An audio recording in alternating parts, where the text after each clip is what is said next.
me. Got Yelena in the chat. Congrats on 1,000 subscribers as well. That's absolutely amazing. I'm sure you'll be at 10,000 very soon. Mr. FPL Phillips in the chat. Lots of other YouTubers in the chat.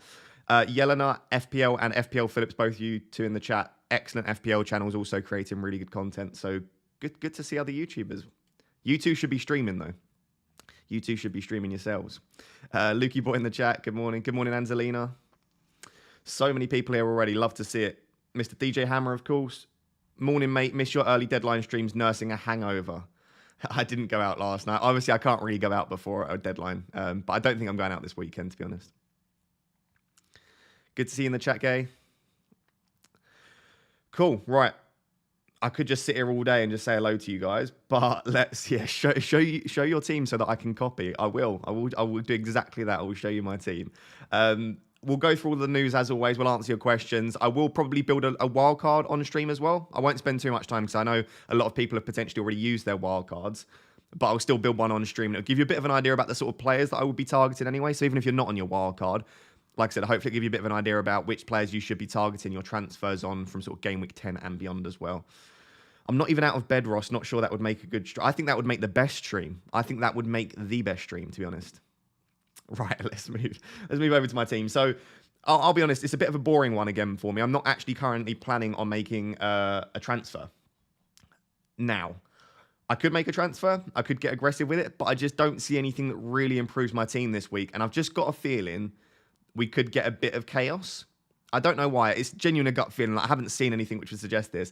I've just got a feeling game week 9 could be a bit of chaos, especially like the week after an international break. So many things could happen. There could be injuries which haven't been announced. There could be pieces of rotation. And I just think there are also a couple of teams with nice fixture swings in game week 10 and 11. So, and obviously game week 12, we're going to need probably at least 2 transfers to deal with the Man City and Arsenal blanking to get Liverpool players in. So I'm just sort of looking ahead to the next few game weeks, and I'm thinking it would be much more beneficial for me to have 2 free transfers, even if I don't need 2 free transfers next week. I was discussing this with the members last night. You can just keep rolling that transfer, and it's what I did earlier on in the season. And eventually, if you keep rolling a transfer, at some point you'll need that second free transfer. So I would always advise, even if you don't think you'll need 2 free transfers next week, if you don't need to do anything with your team, try and be a little bit patient. Just keep rolling that transfer, and at some point something will happen. Even if it ends up that I just keep rolling a transfer until game week 12, right? I just use my 1 transfer a week, keep rolling the second free transfer, and then in game week 12 I can do Salah in for free as part of a 2 transfer move. So that's currently the plan. Obviously, the major issue that I've got, but the major concern is I don't have any Liverpool assets. But the thing to remember with Liverpool, if we just scoot this over here, yes, it's a nice fixture this week, right? And I would love to have Salah and Trent in my team, but their fixtures aren't perfect. So let's just get Luis Diaz's fixtures up. So Brighton this week, yes, it's a good fixture, but we don't know how they're going to play under new management. We don't know that they've still been coached by Potter for years. So we might still see a fairly decent performance there. And obviously it's Arsenal and City. Now, I'm pretty sure Salah scored in all 3 of these fixtures last year. He definitely scored against City and Arsenal. So we know Salah can score against these, and we know that this game here in particular is a great fixture for Trent. But I don't think you desperately need Liverpool assets in these 3. I do think they're good, and if I were on a wildcard, as we'll see in a second, I would have 2 Liverpool assets, but I'm not on a wildcard. I wildcarded last week. Realistically, I need and want Liverpool assets for this run here. So I think I'm just going to suck up the fact that I don't have Salah and Trent here. I think my team's perfectly fine anyway, and then look to target them potentially from the sort of West Ham, Forest, Leeds fixtures here to the World Cup. So that's the current plan. Obviously, if Salah starts banging them in, his price might start to go up again, and it might be that I regret not bringing him in. But I just think if I look at my current team, to do that, it would require 2 transfers, which would be a -4, and I'd be taking out Kane and Foden. Do I think it's worth taking Kane and Foden out as part of a -4 to then captain Salah and not captain Haaland? It just feels a bit like I genuinely do think it's fear of missing out. It's that fear that we know what Salah can do on his day. It's a good fixture. I just don't think it's the best decision for my team. So at the moment, I'm not currently planning on doing it. Will Everson start? I don't think so, no. The reason for starting Everson for me is if he does start, I actually think he's an exceptionally good keeper. I don't understand why he's not starting already. But if he does start, I prefer the fixture And I don't really want to have double Newcastle defence against Fulham away at Craven Cottage. I think Fulham will score, hence why I've got Mitrovic. The only issue that I've potentially got is that there are slight concerns. As of this morning, I saw the quote.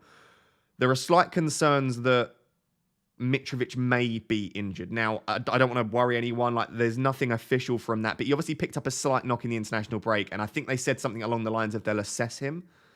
If that's the case, that does worry me slightly, because if Mitrovic doesn't start, I'd probably want Pope and Trippier. So I don't know yet whether I'm going to start Everson or Pope. I guess the most likely thing that will happen is Ward continues to start.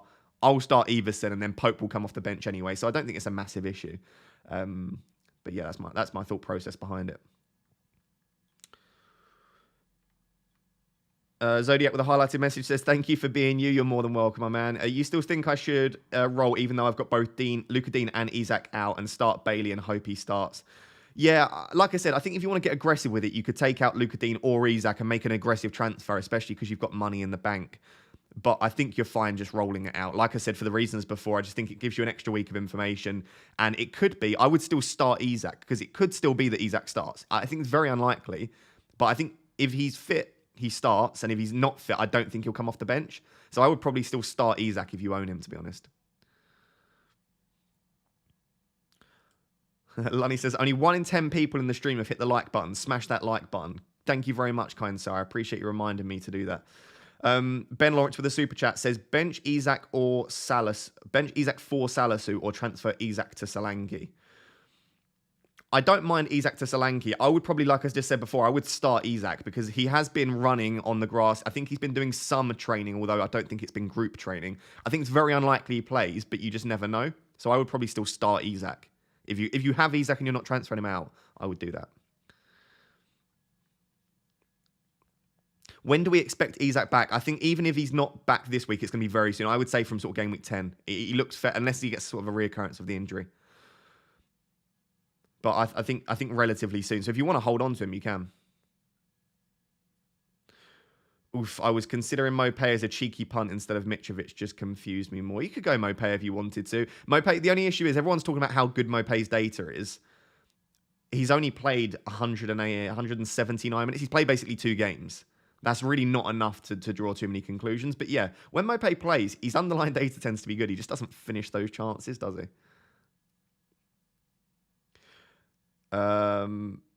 Thanks for stressing me out about Mitro. We'll find out all of that information about Mitrovic, to be honest. Don't you worry. We'll find out before the deadline, hopefully, whether Mitrovic... I think Mitrovic will be fine. Unless we hear anything further, I will be keeping and starting Mitrovic, to be honest. Is a Tony captaincy too much of a risk? No. I think it's a nice fixture against Bournemouth. But we saw, again, with Isak last week, if he didn't get the pen, he would have blanked. So I don't think just because it's Bournemouth means that they're guaranteed goals. I do think that Tony will get something, though. So I don't mind a Tony captaincy. Same with Maddison again. I think there's a chance Maddison blanks, as there always is with anyone, but it's a nice fixture at home. He's on a lot of set pieces, very talismanic. He looks like he's starting to improve. He wants to work his way into the England squad. There are loads of reasons that you could frame it that Maddison will do well. So I don't... If I were to go for 2 riskier captaincy choices, it probably would be Maddison and Tony, just targeting those fixtures, to be honest. Yeah, Maddison is tempting me. It really is, but I think I'll probably end up sticking with Haaland. Captain Maddison, or you're a fraud, Ross. I guess I'll have to be a fraud then. Do you think Diaz will start this week? What with coming back from international duty in America only a day or 2 ago? Yeah, I think he'll start. But I suppose if Jota's fit, there's obviously the slight worry that they play Jota on the left, Salah on the right, and then one of Nunez or Firmino through the middle. The issue is now that all of those Liverpool attackers are now fit, that they could literally play any of them across that front line. I think Salah's the only one that's nailed on pretty much every game. You have the exact same team as me. That means you've got a fantastic team. Want to play Emerson over Trippier? Think he starts. Is that Emerson Royale, Nick, or Emerson, the West Ham defender? I wouldn't play Emerson Royale over Trippier. I assume it's Emerson, the West Ham defender. I don't know if he starts. I think I would still prefer to play Trippier anyway. I know Wolves aren't great going forward, but I don't trust West Ham massively anyway. Change your team name to Pink Fraud. Yeah, I like that. I like that a lot. Will Rodrigo start? Yeah, we were discussing this yesterday. I don't know, to be honest. I'm going to go with no. But I think as soon as he is fully fit, he will start. He's definitely in Marsh's favoured 11, I think, at the moment.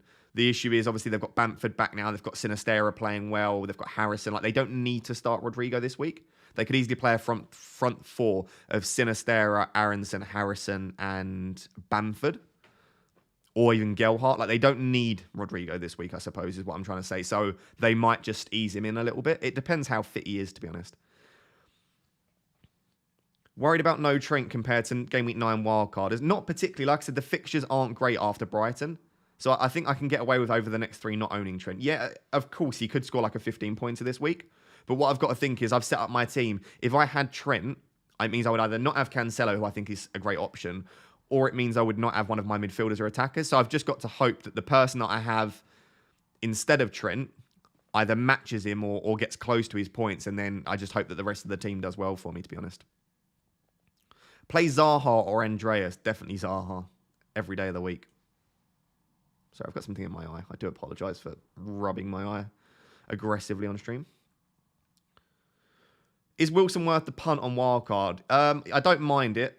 I think he will start this week. If I had to guess, I would say Wilson would be the one to start up top. But it is always a punt. He could get injured after like 10 minutes. He's done it so many times.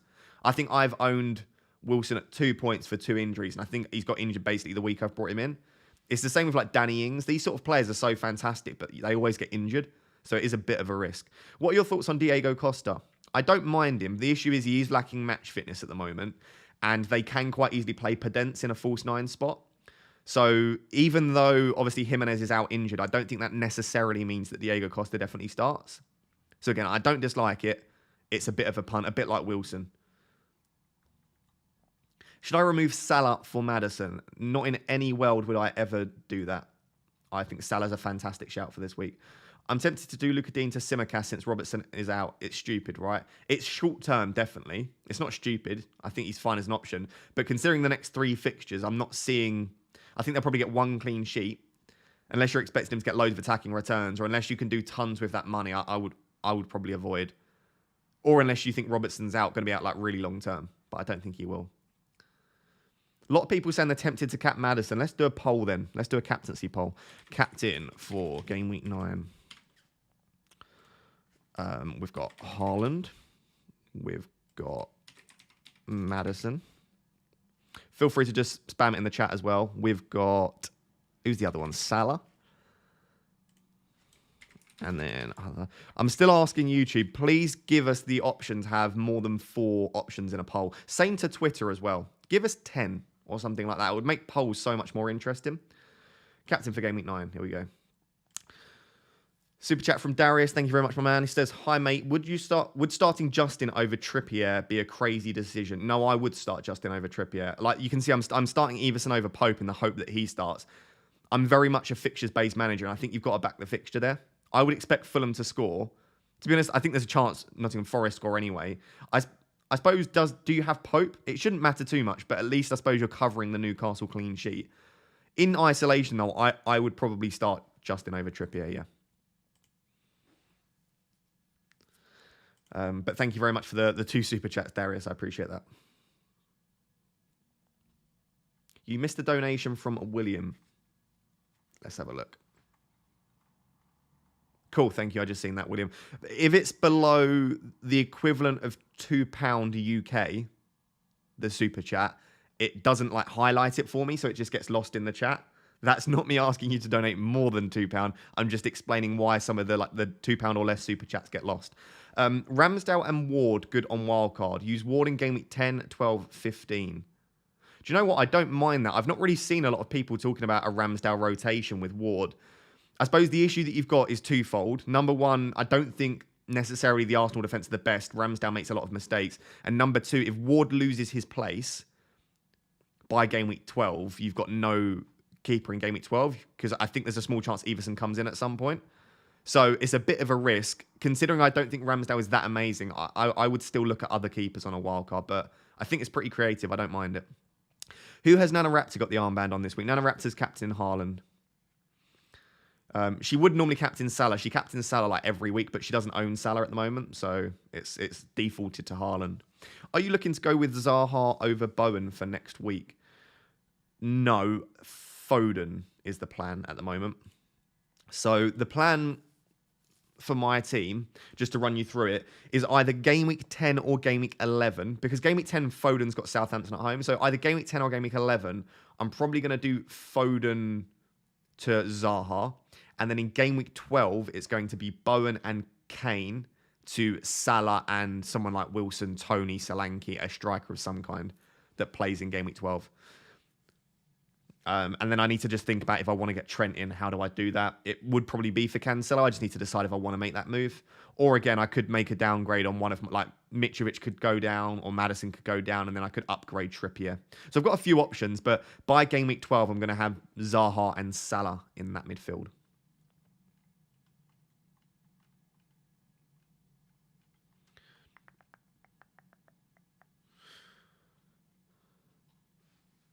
What if you have Gaeta, Everson, Justin, and Trippier? Who would you start? I would start Everson, and I would start. If you have to start one of Justin and Trippier, I'd still start Justin. But if you start both, I think that's fine. Most likely, Everson's not going to play. So for all of us that are starting Everson, it's most likely we're going to get the keeper off the bench. I just think in case he does play, I fancy that fixture a little bit more. I love you, Raptor. I love you too, Silver. Thank you very much for the love and positivity. Why is Salisu in your team? How dare you disrespect the GOAT of FPL like that? The reason Salisu's in my team is because in game week 12, they've got Bournemouth. That's pretty much it. They're okay, the fixtures, but I just thought I'm going to need a defender in 12. Outside of that, he's not going to go into my team at all anyway. And he's got Bournemouth away. And I think in 9 and 11, if I want him first or if I want to start him, again, he's got decent fixtures at home to West Ham and Everton. So it was more just putting in anyone relatively cheap that had decent fixtures. I think it was 4.4 million. So there we go. That's why he's in my team. Most weeks, he's going to be sort of second or third sub.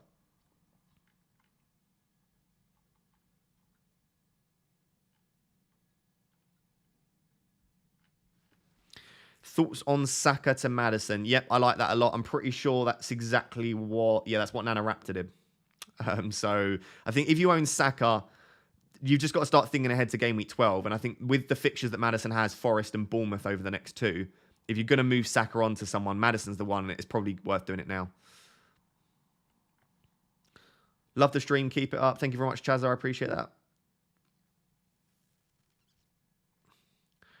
I already answered that Simmercast question, Zodiac, about 5 minutes ago.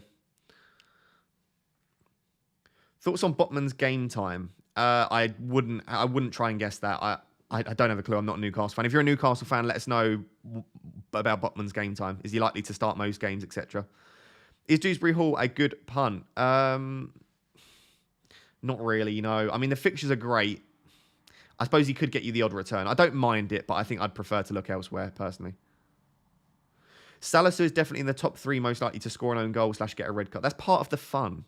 It's part. Have you ever owned a player that you know is probably more likely to get you a red card or an own goal than any kind of attacking return? It's exciting. It's exciting. Ben Dinnery is predicting Everson to start. Interestingly, I don't think he will, but that is interesting. Tanish asks, Haaland, Mitrovic, Tony, James, and KDB. Or Haaland, Mitrovic, so we'll remove those. Kane, KDB, no Reece James. I'd want Reece James personally, so I'd go for the one with Reece James. Would you start Andreas or De Silva? Who have Brentford got this week? I can't remember. Brentford. Oh, Bournemouth. Oh, that's a tough one, isn't it? I would go... I'd still start Andreas, I think, to be honest. I think I would still start Andreas. I know the fixture's not as good, but he's just a better player. He's just a better player, so I think I would lean that way.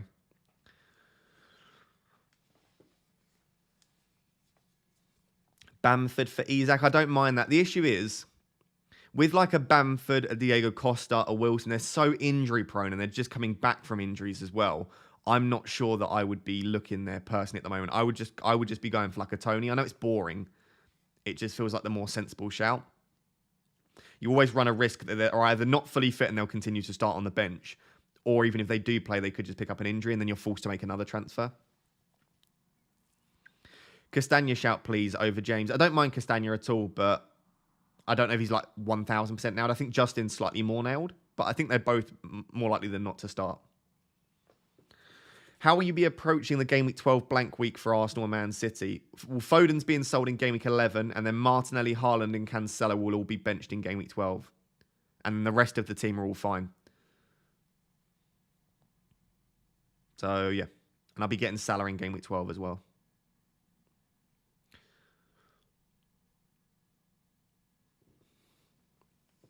Right, let's have a quick look. By the way, captaincy at the moment, 62% are captain Haaland, 16% are captain in Maddison, 17% Salah, and then 5% other. So at the moment, it looks like Haaland's going to dominate about 2/3, and then the other third is equally split between Maddison and Salah and then others. But I sort of think in the top managers, like the Elite 1000, we'll see Haaland and Salah. I think we'll probably see across the database, I think there'll be quite a few Maddison. There'll be quite a few Maddison captaincies. You forgot the dono from Tanish. No, I did Tanish. Don't worry. I've answered that super chat. Right. I was just going to quickly, for those of you that are on your wildcard, but just to sort of think about players that we might want to target, we could just have a quick sort of play around with a wildcard of sorts. Right.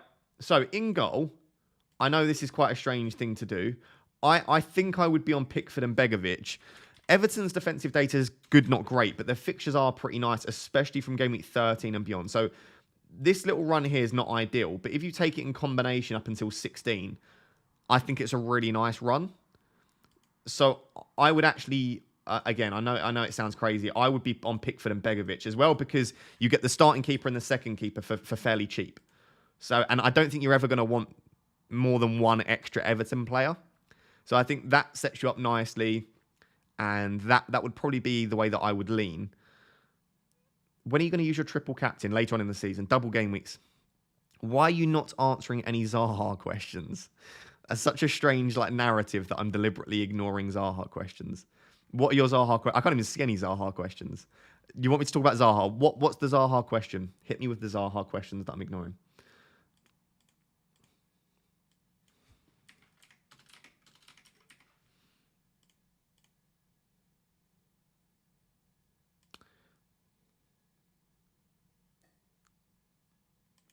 Hold on to Patterson until he's back in 29th of October. Feels like a long time to wait to hold I guess, obviously, I don't know. I think that's up to you, to be honest. I feel like I would sell him. Zaha would cause James a yellow. Is that the Zaha question? That's not even a question. You're just telling me that Zaha's going to get a yellow. That James is going to get a yellow against Zaha. Defense. What am I doing? This is a wild card I'm building, by the way, just to see what I would do. I think I would probably have the fan favorite. Ross, address my Chilwell vibe, please. Yeah, I don't know if Chilwell's going to start. Could be Cucurella, couldn't it? I don't mind Chilwell. When Chilwell starts, he's fantastic. Mrs. just made blueberry pancakes. Awesome start to the day. Can you ask her to make me some, please, Frosty? I would love some blueberry pancakes. I would absolutely love them.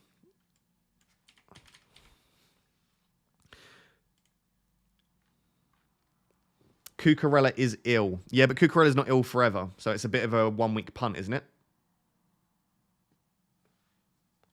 Obviously, yeah. Obviously, this week, Cucurella's ill, fine. But I'm just thinking, you're not bringing in Chilwell for 1 week. So then what are you going to do next week? Yeah. There's a bit of a delay, right? I can see everyone in the chat saying Cucurella's ill, but this isn't a free hit. When you make a transfer, you're not just thinking about 1 week. People are saying Chilwell's the better left back, but Potter obviously loved Cucurella at Brighton. So I wouldn't be that confident, but go for it if you want to.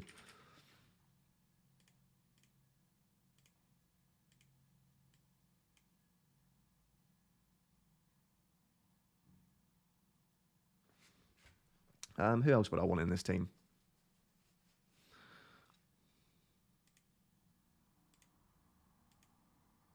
Zaha.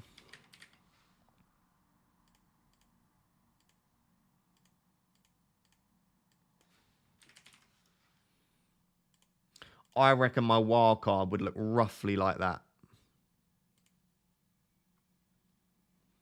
What do we think? How much do we hate that on a scale of 1 to 10?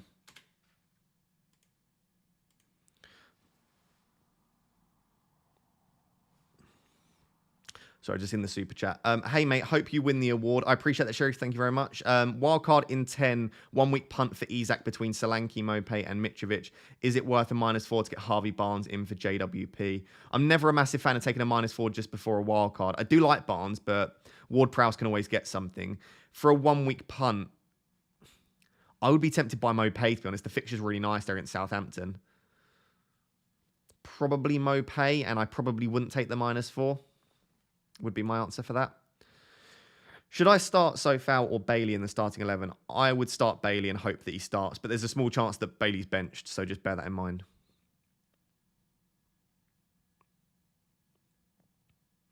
That wild card looks like my wild card from last round. That's good. Means you played a good wild card.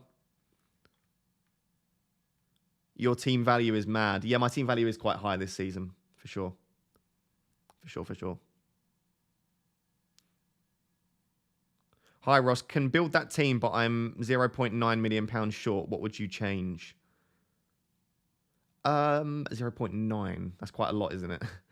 You can either just drop Solanke all the way down to a 4.5, but that might cause issues for you in game week 12. But you might be able to bench him anyway. So you can either just drop Solanke to a £4.5 million striker. Outside of that, I guess it has to be one of Cancelo or Trent making way. I guess you could drop Sinisterra if you wanted to.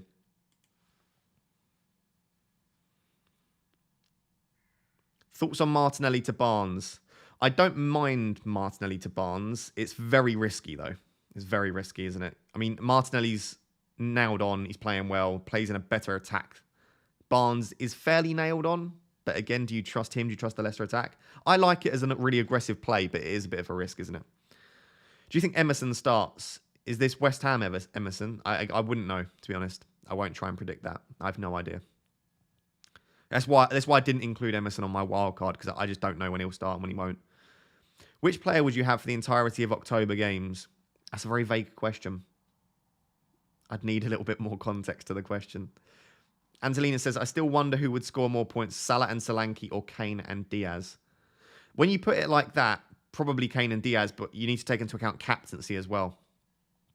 And I'd feel very comfortable captaining Salah in both 9 and 12 and 13. Whereas you don't always feel comfortable captaining Diaz. And in those fixtures, Kane doesn't have the best. In those game weeks, Kane doesn't have the best fixtures. Sinisterra versus Barnes. I probably prefer Sinisterra myself, to be honest. Barnes has the better fixtures, though. You could do Sinisterra down to Aronson. Yeah, that's a nice idea, actually. You could do that. I still prefer Sinisterra, but if you need to make a downgrade.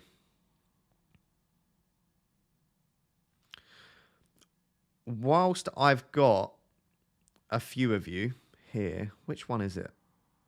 Is it this one? Here we go. Whilst I've got a few of you, very, very briefly, if you didn't watch my video, you don't follow me over on Twitter, etc., I have been nominated as a finalist for the Best in Fantasy Football at the Football Content Awards. Right, so this is an annual event. It's a pretty big event. There are some pretty big people, content creators, go to these different football clubs, and there are loads of different categories. It's not just fantasy football. There are loads of football-related content categories. And thank you very much to you guys. You've nominated me, and I'm a finalist as a creator. So I will be attending that event. I think it's in Manchester in November. So the finalists are now announced. I think there's sort of 7 or 8 of us in the creators category. I would massively appreciate it if you vote for me. It would take literally like 20 seconds. It might actually take less than 20 seconds. So there's at the top of the description, there's a link. Let me just get the link here as well. You literally just click on it. There's a drop down menu. You drop down, hit FPL Raptor. I would massively appreciate it. And hopefully, I think you get an award or a medal if you place in the top 3. So I'm not expecting to win it, but if I could place in the top 3, that would be super cool. So I would massively appreciate that. I'll just put that there and then let me pin it. Pin. There you go. So yeah, please feel free to vote for me. It'll only take you like 20 seconds and I would massively appreciate that. Let's just switch back over to this. Right, captaincy poll then. Haaland's the clear captaincy favourite. 63% are going for Haaland. So if you're going against Haaland, do it at your own peril. Nah, I think it's fine. Thank you for all the people saying that you voted. I appreciate that very much. Paqueta or Aronson? I think I prefer Paqueta myself. Ward or Pope to start? Already got Trippier. I'd start Ward.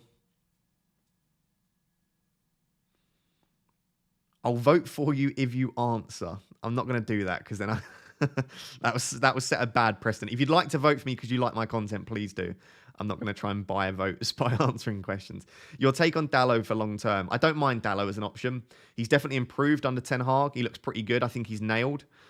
But equally, I think there are probably better defences out there and maybe slightly better picks. But I don't mind him as a long-term pick. I've just voted for Andy. Let's talk FPL. Thank you very much for taking the time to let me know that. That's absolutely fine. I probably would have voted for Andy as well. Andy's a fantastic content creator. There are tons of good content creators in that list. There's absolutely no issue if you want to vote for someone else. Ash Ketchup says, how come no one is talking about Fabianski as a good goalkeeper pick? West Ham have good fixtures. I think there are actually a few talking about Fabianski. I think actually Andy talked about Fabianski at points. I think my issue with Fabianski is I like Gaeta and Pickford and they're cheaper. But I don't know. Well, I think I would probably place Fabianski ahead of Pope when you look at the fixtures. I think that it could be a decent shout for sure. So the only reason is money's tight as it is. And I think when you go for a more expensive keeper, it means I'd have to lose one of the attackers that I really like, or I'd have to lose one of my 3 premium defenders.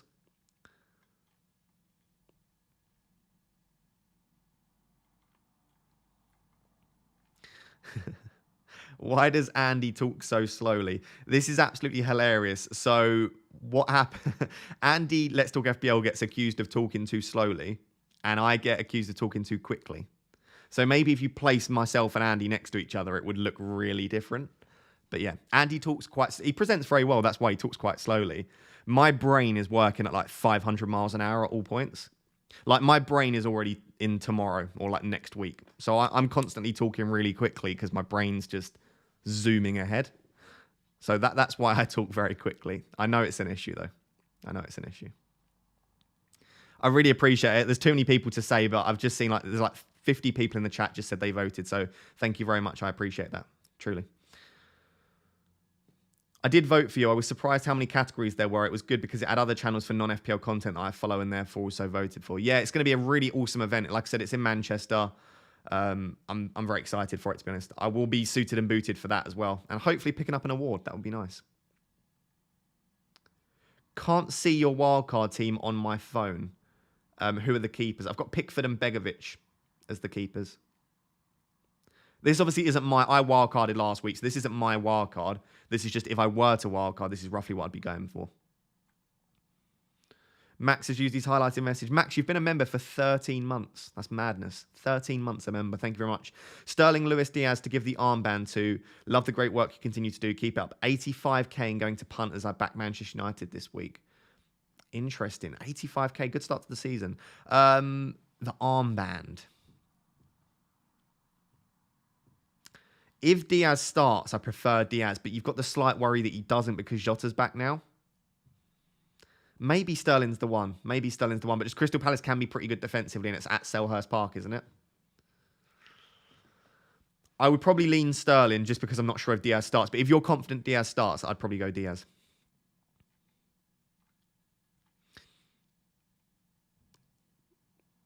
Gunner 9. Zodiac, you're asking the same questions again. I've answered all of your questions that you've asked, but you keep asking them. I'm not sure if... I don't know. Just let you know. I've answered those questions. Who would you start? De Silva, Andreas, Cher, or Saliba? Are you starting one of them? Or two of them? In order, I would say I would start Andreas... then De Silva. I'd start him in that order, probably. Just that Andreas before De Silva. So Andreas, De Silva, then Cher, then Saliba, probably.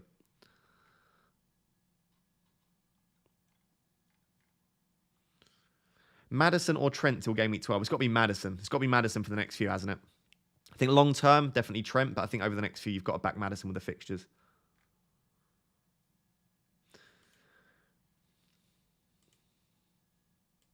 Is no Trippier on Game Week 9 wildcard risky? It's risky with respect to the fact that obviously ownership is quite high for Newcastle defence.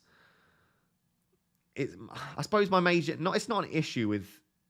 I don't mind Newcastle. Their defensive data's good, but not as good as it was last season. I just look at the fixtures themselves. I think there are a few good clean sheet opportunities. I would say Everton in 12, which again you're going to want your Newcastle defenders for. Villa in 14 looks decent, and maybe Southampton, but I don't think Chelsea's a clean sheet. Tottenham's pretty tricky. United's tricky. I actually think Fulham's a tricky fixture as a defender because they attack quite well. I would say Brentford's not an easy one. Again, if we're picking Tony because we think he's a good striker. So I don't think they're bad fixtures by any means, and I'm probably going to have Trippier and Pope until the World Cup now. But on a wild card, I'd be tempted to drop at least one of them, potentially both. Just because it will allow you to get James Cancelo, Trent, and a really nice attack. But again, I don't mind if, for example, on that wildcard draft, if you drop Solanke down to a £4.5 million striker, you can then get Trippier and you can go for like a 4 at the back. So rather than Williams go for Trippier and then drop Solanke, you can play like a 4-4-2. I don't mind that. So if you still back the Newcastle defence, then maybe do that. Maybe do that instead. I voted for you, but you didn't make the young content creator, old man. I know, no one voted for him. No one voted for me in that category. No one voted, unfortunately.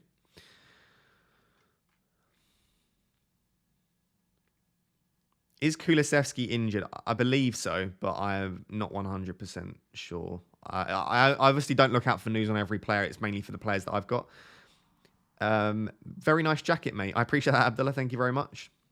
It's cold in the UK. All of a sudden, maybe like 3 or 4 days ago, the temperature just dropped, and now it's absolutely freezing cold everywhere. I voted for you. Thank you very much, Chaz. I appreciate that. What do you think about Kane captaincy? You have discussed... I've seen a lot of people discussing this. I don't mind it at all. Like he does like playing against Arsenal, if you believe that sort of thing. But I think there are probably slightly better captaincy options this week. Is Everson starting? Very unlikely. Very unlikely. It's probably going to be Ward. Any news about Aubameyang? I have no idea. I've not been looking out for that kind of news, sorry. Disappointed, Ross. I thought you would captain Maddison. Stop trying to sabotage my season, Mark. No, the old Ross, the Ross of 2 or 3 seasons ago probably would have captained Maddison. I just don't take risks with captaincy unless I need to. I've made that mistake in the past. Previous seasons, I've wrecked my season just through captaincy. Captaincy is that important that if you repeatedly take risks with captaincy, yes, you'll get 1 or 2 in every sort of 10 that will pay off. More often than not, you'll end up regretting it. The reason Haaland and Salah and Kane are this price isn't because of their explosiveness, and I genuinely believe that. I don't think Haaland's the price he is because he can score 20 plus points. I think they're that price because they are so consistently good. That's what deserves that premium price tag, and that's why captain a premium, in my opinion, is always the better way to go.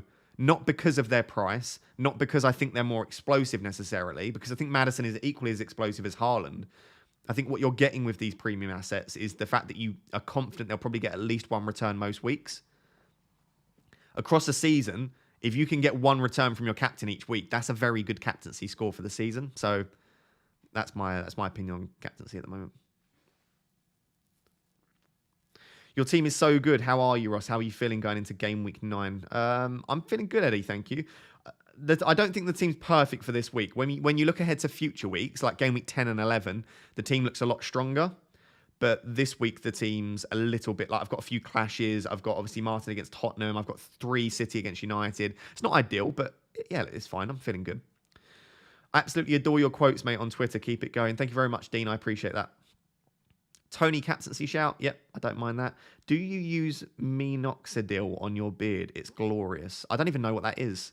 I don't use a great deal on my beard apart from beard shampoo and beard conditioner. But thank you for saying it's glorious. Or I don't know if you say my beard's glorious or minoxidil is glorious, but either way. Perisic, Mings, or Zaha to start? Zaha. I'd start Zaha above pretty much everyone, to be honest. Emerson starts. In the future, if someone's saying Emerson, can you confirm if it's Emerson Royale or West Ham Emerson? I assume it's West Ham Emerson. I don't know. Again, I think Cresswell could quite easily start instead. KDB to Salah captaincy for a -4 and bench Solanke. That doesn't sound good to me. I would start Solanke and I wouldn't take a -4, to be honest. Personally, for me. I captained Mitrovic last game week and wasn't too badly punished going for Haaland this week. I agree, Marcus, but I guess my point is, again, that doesn't matter as a one-off if you do it occasionally. Across a season, that adds up to sort of like 40, 50 points, and that's the difference between like 60k and top 10k. So, yes, that would be my concern about regularly using differential captaincy.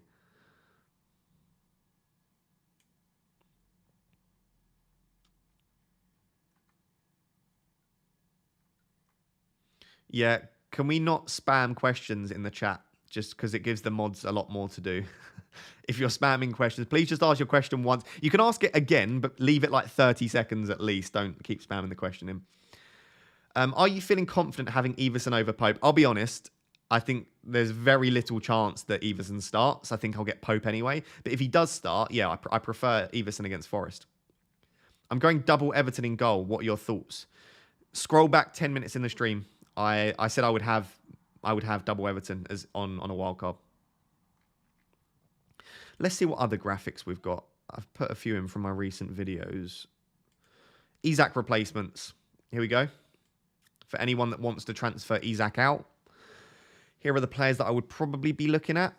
I think my conclusion was if you don't own Mitrovic, probably Mitrovic.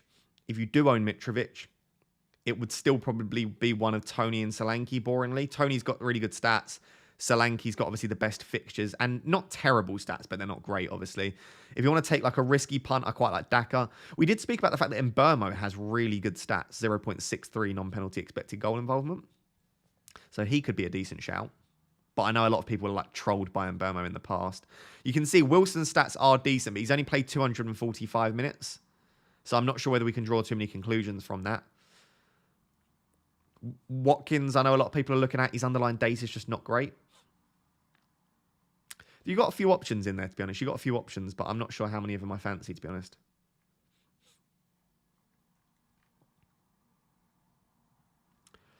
Salah, KDB, Cancelo, Solanke. Play 2, bench 2. There's no way your team's that good that you've got to bench 2 of those players. I'd definitely bench Solanke. Maybe bench Saka. I reckon you're benching the wrong players there. They've got to be better players for you to bench than Saka, KDB, Cancelo, and Solanke. Solanke's fine, I guess. The other 3, you've got to start them, I think. Why no Bamford? I just don't even know if Bamford's fully fit. Like we say, is he fit? It worries me. It worries me a lot. I would much prefer like a Sinistera, Harrison, etc. sort of player. Bamford literally every single game he's played, pretty much, he gets injured over the last sort of season and a half. I don't mind it. And I think Mopé's fine as an option as well. Obviously, I've only got so much space. Why is no one talking about Tielemans? Nailed on pens, better points per goal, points per game than Barnes. He's a CDM. He's a very defensive player. You're literally relying on penalties and maybe the odd set piece or the odd thunder bastard from like 40 yards out. I don't think in FPL it makes any sense to pick a defensive player personally. Feel like with Leeds that Harrison and Aronson are the only nailed 2. Bamford, Rodrigo, Sinistera. I don't know which 2 start. I would largely agree with that. Yeah, I would largely agree with that. This is my concern as well. Like, if Rodrigo is fit, maybe Bamford sits out and he's eased back in really slowly. Maybe it is Bamford and Sinistera to start this week. I think I would still take a punt on Sinistera because I think he looks like their best player at the moment. And Harrison has had a few early subs. So I do wonder if maybe Sinistera is equally as nailed as Harrison. But we'll have to wait and see.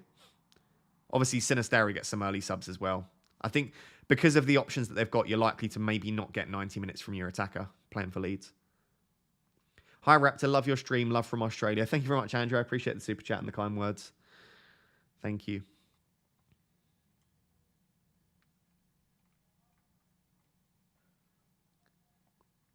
Another graphic then is this one. Here we go. This was done very, very, very quickly. So I'm happy to discuss it, and it might be that I will tell you elsewhere. But I just threw this together just because people tend to enjoy this on the live streams. But this is roughly the way I would be looking at playing each of the players that maybe people are considering benching. So obviously like James and Zaha on there.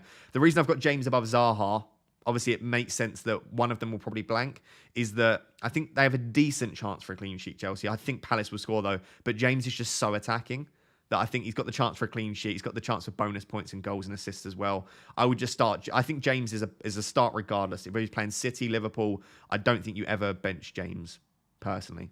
So there's that list there. Let me know what you think of it.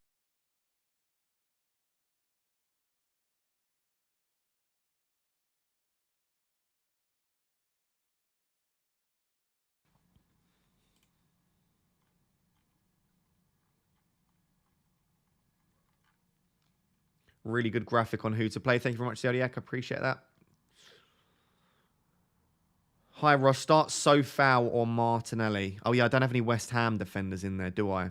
Where would I put West Ham defender? I would start Martinelli ahead of Sofao, personally. I would put Sofao probably like in and around where Trippier is. Probably. Like in between Trippier and Gordon. Is roughly where Sofao would go. Interesting that Zaha and James are right at the top together. Yeah, it is interesting, isn't it? The reason for that is Zaha's on penalties, right? Talismanic, and I think Palace have a decent chance of scoring, so he's on there for that reason. But equally, I think Chelsea could keep a clean sheet, and James is just so attacking. I just feel like you start both of them if you own both, and you just hope that you get points from one. And then if you get points from both, obviously that's a bonus. Chris says, I agree with that. I'm playing James, Zaha, Bailey, and Trippier, benching Cher, Andreas, and Williams. That's exactly what I would do, yeah. Nice. Ross, would you transfer out Luca Dean for James for a hit or play Nico Williams or Kenny Tete this week? That's a tricky one, isn't it?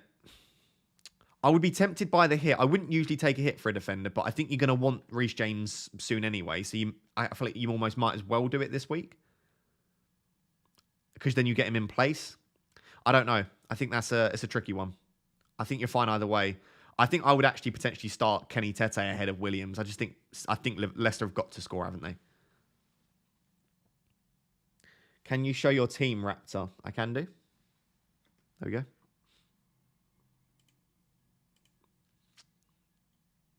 How long is Patterson out for? A while, I think. I think he's out pretty long term. Would you start Bernardo versus Manchester United or Sofao or the other way around? That's a tricky one. I think I'd still just about favour the attacker. I think I would still just about start Bernardo Silva, but that's a relatively tight one.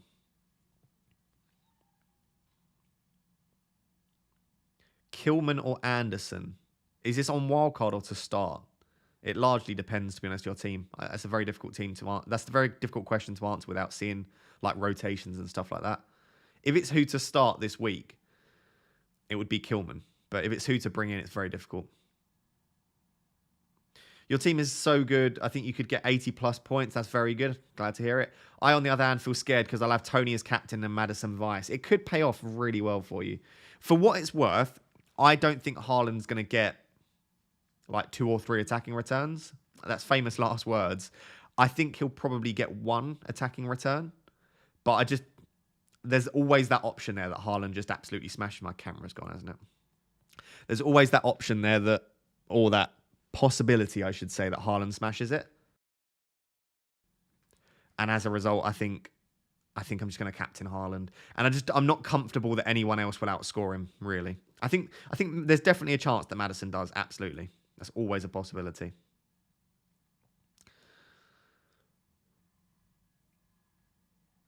Yeah. If you are new to the stream, my camera does lag out after about an hour. I just have to reset it. You'll see my big old bald head. Well, my head's not bald today. My big old head in about 30 seconds. Hi, Ross. Start Sofao or Martinelli? I'd start Martinelli myself. Any news on Zinchenko? I haven't seen anything, But then again, I haven't been looking out for any news. So there we go.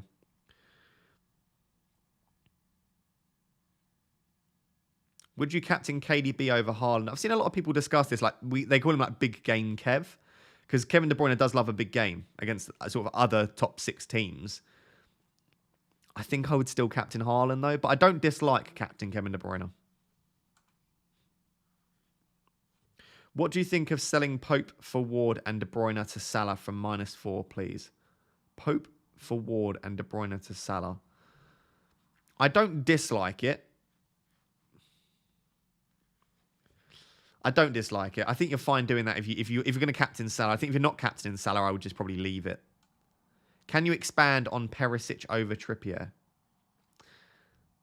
I probably wouldn't do it.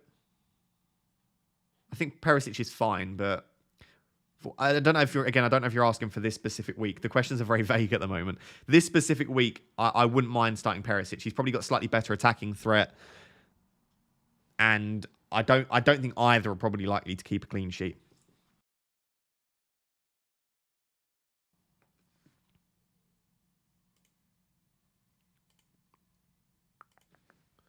Does vice captain even matter? Have you ever had to use your vice captain? I probably have used my vice captain about 4 or 5 times a season, and it does happen quite regularly. Yeah. It happens more so when you take a risk with captaincy. Like if you captain Salah, you will very rarely need your vice captain. Like similarly at the moment with Haaland and with Kane. But if you start captaining random players like a Bowen or this player, you often will need your vice captain because they'll randomly be rested. I suppose with the 5 subs, it's less likely you'll need your vice captain. And also, this early in the season, there's less rotation. But towards the back end of the season, yeah. And things happen. People get ill. People get injured last minute. So, yeah. I guess it doesn't normally matter too much, but you will occasionally need your vice captain. Thank you, Raptor. You're the best FPL channel out there. Andy is second. That's blasphemy. Andy's the best of the best. I appreciate the kind words. Thank you. That's a nice jacket. Thank you very much. Lots of compliments on the jacket. I'm not even like hot at all. Like that's how cold it is. I'm sat in my room with everything shut in a thick jacket. It's lovely inside. Look at that. It's nice and warm. Hey Ross, will Gundogan start? God knows. I haven't looked at any City predicted lineups because I don't want to, because then it will tempt me to probably move Foden on, and I don't want to move Foden on. I think I want to keep Foden this week. Should we have a look? Let's have a look if Jump the Wave Emma has done her predictions.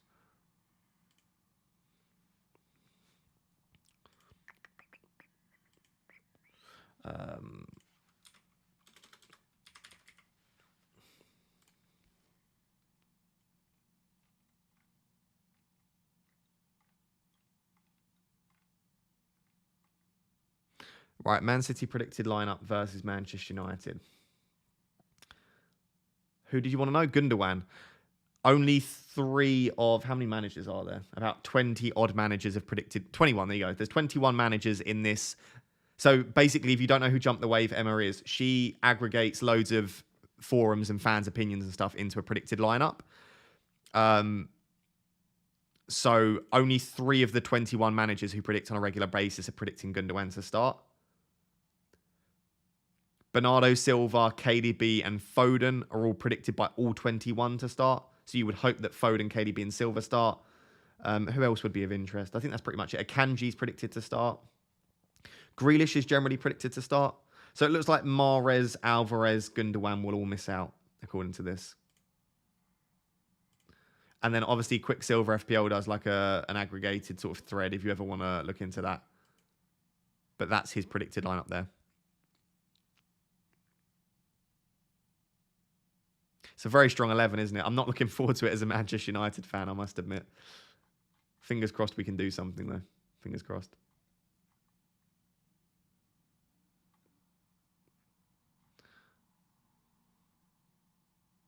That's Manchester United's predicted 11. It's pretty strong. It's pretty strong. Eriksen is just so... How good is Eriksen, by the way? Wow. Just so good. For free as well. That's interesting. FPL Stats Dan has predicted James to start right centre back. I'd be gutted if that happens. I'd be very gutted if that happens. Chimpy666 says Salah or Haaland for captaincy. If I had Salah, I'd captain Salah, to be honest.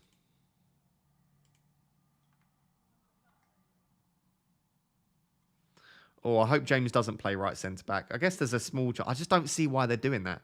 Just get James in at right wing back. He's just as good as Sterling in that position. Better. I wouldn't understand that.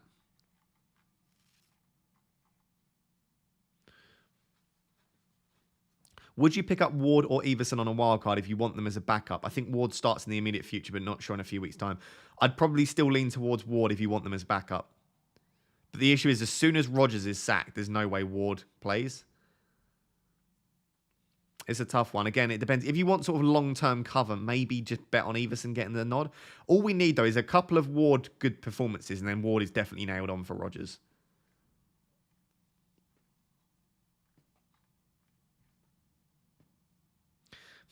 Right, sorry, let's go back to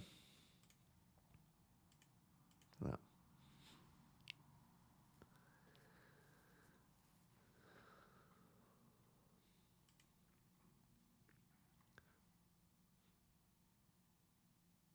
Hi, Ross. What do you think about Fabianski? Yeah, I like Fabianski as an option. I think that's fine. Ericsson also carried the Danish team against France. Ericsson's just so good. I'm not saying he's anything even remotely like Messi, but he's done a similar sort of thing in that he's dropped deeper and just completely changed the way he plays.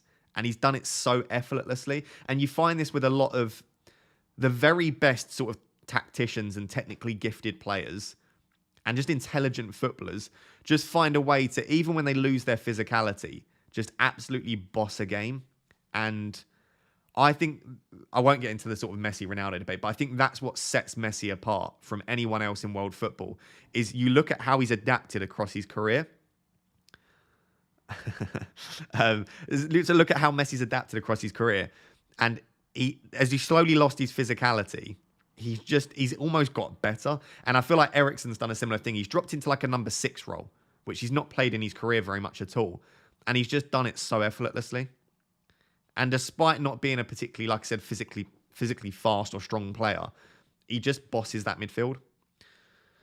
So there you go. When Ericsson was playing at Brentford, he was not better than Messi. Ericsson is just better than Messi. There we go. I think, by the way, that's a joke. I think Messi could be 6 in a 6-6 formation. Messi could play wherever he wants to. He's that good. What do you think about Mings against Leeds? Is he an option? I think Leeds will score, but I don't mind it. I think Mings will be good because obviously Leeds are vulnerable from set pieces. So maybe you start Mings. We'll be interested to see how much bossing he does versus City. I would predict very little. City are going to boss the game. It doesn't matter who you put in that midfield spot. The City midfield is just so dominant. Rodri is, in my opinion, the best defensive midfielder in the league. When you couple that with like Cancelo drifting in, Grealish and Foden dropping deep into there, Bernardo Silva, Kevin De Bruyne, Gundogan, whoever plays, they've just got such a strong midfield. City are just tactically very good.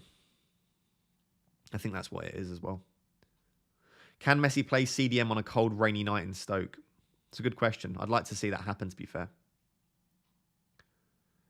Casemiro is better than Rodri. As much as I am a Manchester United fan, I think Rodri is better than Casemiro.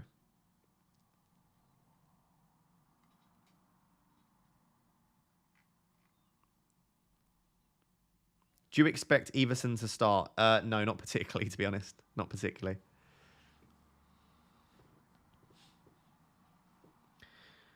Paqueta or Justin? I'd try and start both, to be honest, but probably Paqueta if I had to start one. Oh my God, have you watched Casemiro, man? Listen, Casemiro is fantastic, don't get me wrong. I just think Rodri's slightly better now. I think people massively underrate Rodri. I think because Rodri spends a lot of time maybe just watching the City attackers play, I think people underestimate how good he is, but he breaks up play So well. So well. Any Mitrovic news? I don't think so yet. Let me have a look. I don't think we're going to get anything, to be honest.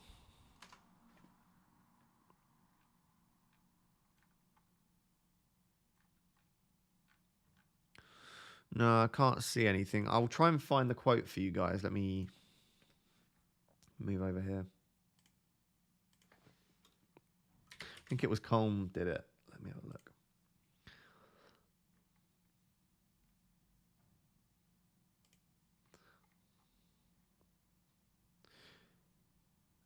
So, the latest that we've had. So he was talking about injuries. Then he said, the others we have to assess in the next hours to decide. Some arrived late. Bobby Reed arrived really late, and the same with Mitrovic. So Mitrovic arrived really late for international break. We have to assess some of them before the match. He then went on to say he will be available about Mitrovic, which is good.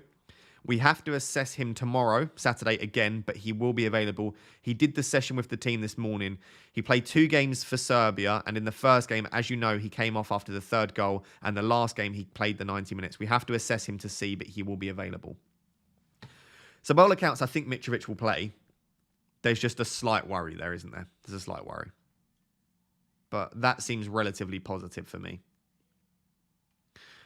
By the way, Isak news, if we just scroll down the thread. By the way, definitely follow Colm. He does some really great stuff for sort of press conferences. Shall I click on them so that you can see him a bit bigger? Here you go. He said, Alexander Isak's scan doesn't look too bad, so we're not overly concerned, but there's a long injury. But with any muscle injury, there's always a slight period where you have to be careful, but he is out running on the grass. So I think he's done some sort of training, but I would be very surprised. He also said, this is on Callum Wilson. Callum Wilson has trained. He's trained for around 10 days with us now, so he's in a good place. He's a big player for us, no doubt about that. And with Alex picking up his injury as well, it was perfect timing for us. So it sounds like Wilson's going to come in for Isak, by all accounts. So hopefully that helps. But yeah, do follow Colm. Like, he threads pretty much every quote from all of the press conferences. So definitely go give him a follow, for sure.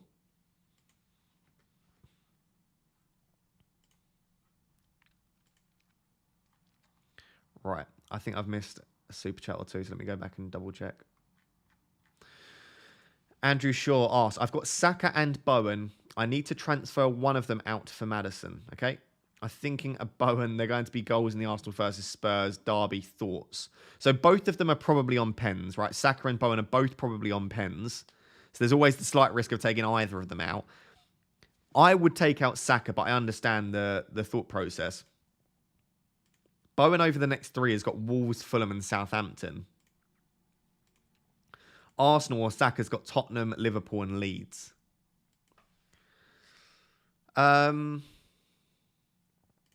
I'd take out Saka, but I completely understand the thought process behind wanting to take out Bowen instead. Saka's got much better data, if that helps. Yogurt with honey for breakfast. Have you ever tried it? Very tasty. I've not tried it, no.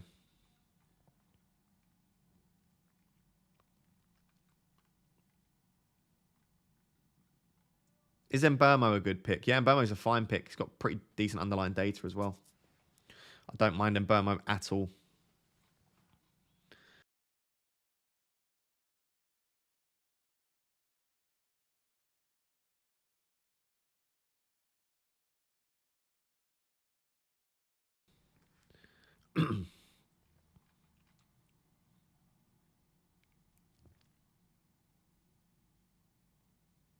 Would you replace Foden for Maddison or roll out a transfer? I'd be tempted to do that, to be fair. I'd be tempted to do that. Gordon or Ruben Diaz, please, Ross. Which bores you the least? I'd start Gordon. I think it's a decent fixture. Higher upside. Diaz, unless he scores, which he probably will now, is probably looking at a 6-point max, so I'd go Gordon. Ross, what do you think about McAllister and Gross in the starting 11? I don't mind starting one of them. I wouldn't start both of them. If you have to start one of them, then go for it. I think that's fine.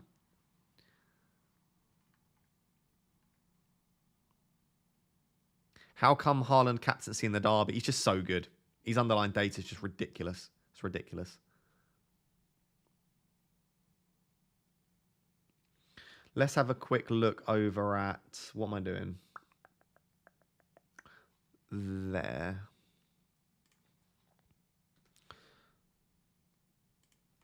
So my current plan is... Sorry, I'm back teaching now. My throat just gets wrecked throughout the week. I'm lecturing all week. I'm recording YouTube videos all week. And then I have a 3-hour live stream on a Saturday. I spend a lot of time talking. And obviously when I lecture, I have to project my voice quite loud. Even when I'm talking here, I'm talking louder than a normal conversation. I just like projecting my voice. So apologies if I do a little bit of with my throat. So the plan is to roll this week. Game week 10. Like I said, I've got 2 free transfers in game week 10.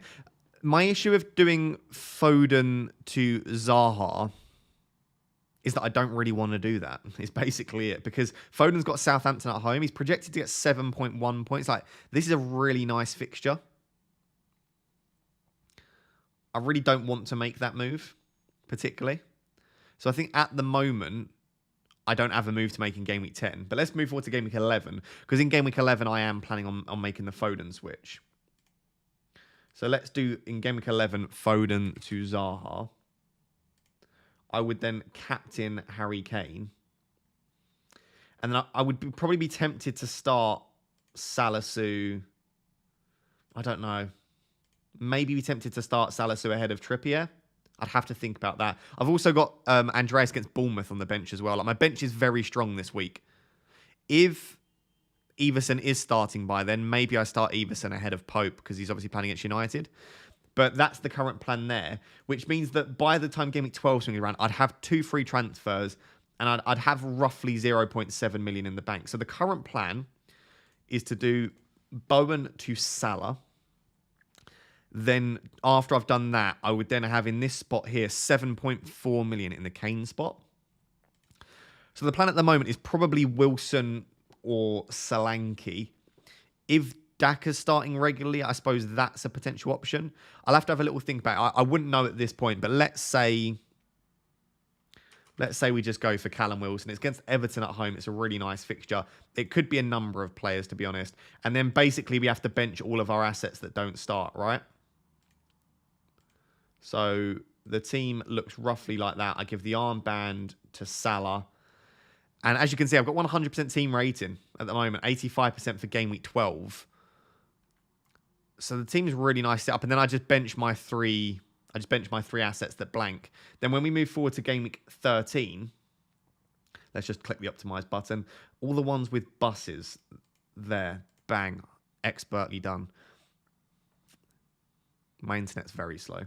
There we go. So in game week 13, I obviously have Martinelli, Haaland and Cancelo coming back in. Captain Salah against Nottingham Forest. The team is looking extremely strong. The only absence here, or the absentee, I should say, is Trent. Now, I have the option, in game week 12, I could have done Cancelo to Trent if I want to. I have the option here to maybe downgrade Wilson and upgrade Trippier. So that's an option if I want to. Let me just check how funds would work for that one. Who's the cheapest striker that we've got? Who is the cheapest? Have we got a really cheap striker? Taylor at 4.3 or Archer at 4.3. So we go Taylor here. Can I afford this? I don't know if I can afford this, to be honest. Yeah, I can. Maybe that's the play. Oh, I've got the thing set, that's why. Maybe. How about that? I mean, that just makes the team look absolutely perfect. I'm a big fan of that. Right, let me look at the chat. I've not been looking at the chat. I've been too busy. It's like a YouTube video rather than a stream. Have I missed any super chats? Don't think so. Oh, one. Bench boost this. Ward, Bailey, KWP, and Andreas. I wouldn't bench boost that, no, but it's not a terrible bench boost. So, like, I'm thinking... So that would take a -4 to do that. Is that team that far off what a wildcard 13 would be like? I don't think it's that far away. I think the major difference is that you might have like Gabriel Jesus and Saka if you were wildcarding in 13. And you might have a third City player or a third Liverpool player. But the team's actually pretty nice there. And then the week after, skip ahead to game week 14, I could potentially do Maddison this week to either Foden or Luis Diaz. I'm a big fan of that. I feel like we've got a good plan moving forward at least. So that's why I'm planning on rolling this week, because I just don't need the transfer this week. I probably don't even need it the week after, but I'll just keep rolling one of my free transfers until I need it, and I think that'll put me in a good position. And it will mean that almost definitely I'll go into game week 12 with the 2 free transfers that I need to get Salah into my team, basically.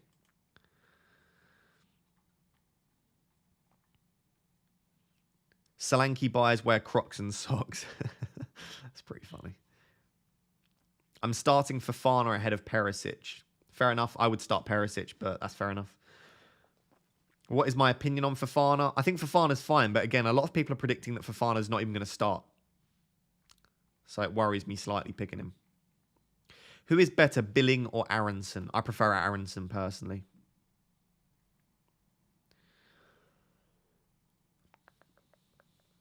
Bench 1, Sofao, Martinelli or Trippier? Probably just about Sofao, to be honest. Just about Sofao. As always, a monster super chat from Frosty. Thank you, my man. I appreciate you very much. Ridiculous. Single-handedly feeding me. It's Frosty. Single-handedly putting food on my plate. Stuck on the final piece of the puzzle. Tony versus Mitrovic. Tony seems game week 9. Mitrovic feels longer term. So Mitrovic is Newcastle, West Ham, Bournemouth, Villa, Leeds, Everton. They're such good fixtures, aren't they? Mitrovic. I'd be on Mitrovic, to be honest. They're just such nice fixtures. Especially Bournemouth, Everton, Villa, all at home. Leeds away. They're really nice. And Mitrovic's stats are better. I think Fulham are the slightly better attack at the moment. Let me just remind myself of Tony's fixtures. Bournemouth's obviously great this week. Newcastle, Brighton, Chelsea, Villa, Wolves, Forest. They're not bad for Tony. I think I would just about lean Mitrovic. But if you've got a gut feeling, I would trust a gut feeling on it. Because I don't think there's much to separate them. But for me, I'd just lean Mitrovic probably.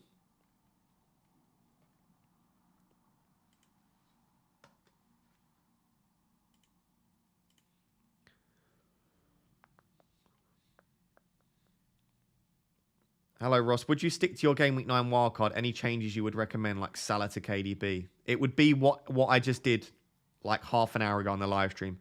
I built a Game Week 9 wildcard. It would be what I did then.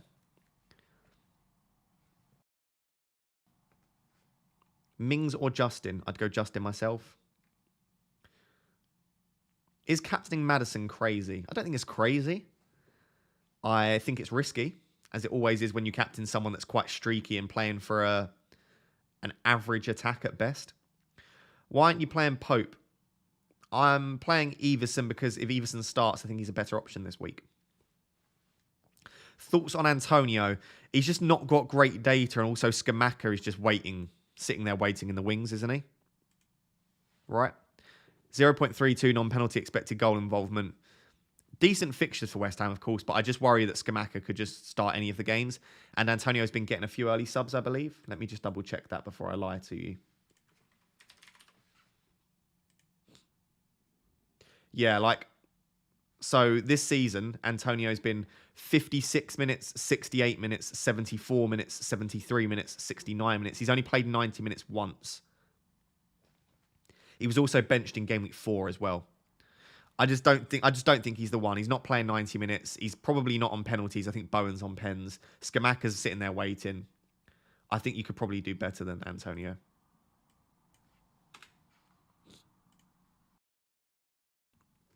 To be honest, apart from that run at the start of last season, he's really shown very little, Antonio. He's shown very, very little.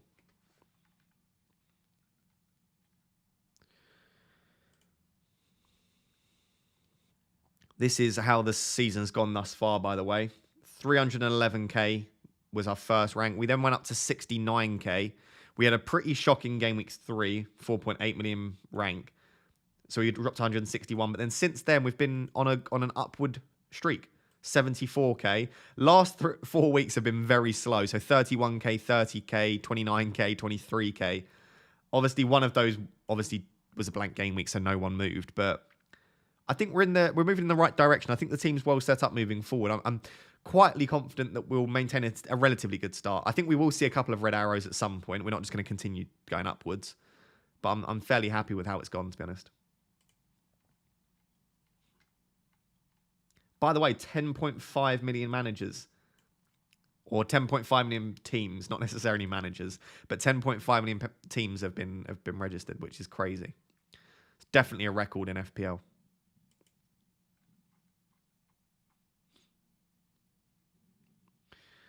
You do a great job to teach all week and do this sort of quality content. As a fellow teacher, respect. I appreciate that. Thank you very much. I will admit my contact hours are relatively low. Like, I only do about 8 to 12 hours of teaching per week, but they're obviously lectures, and then I do a lot of PhD stuff. So I probably don't teach as much as an actual teacher. It's worth noting. But yeah, thank you very much. I appreciate that.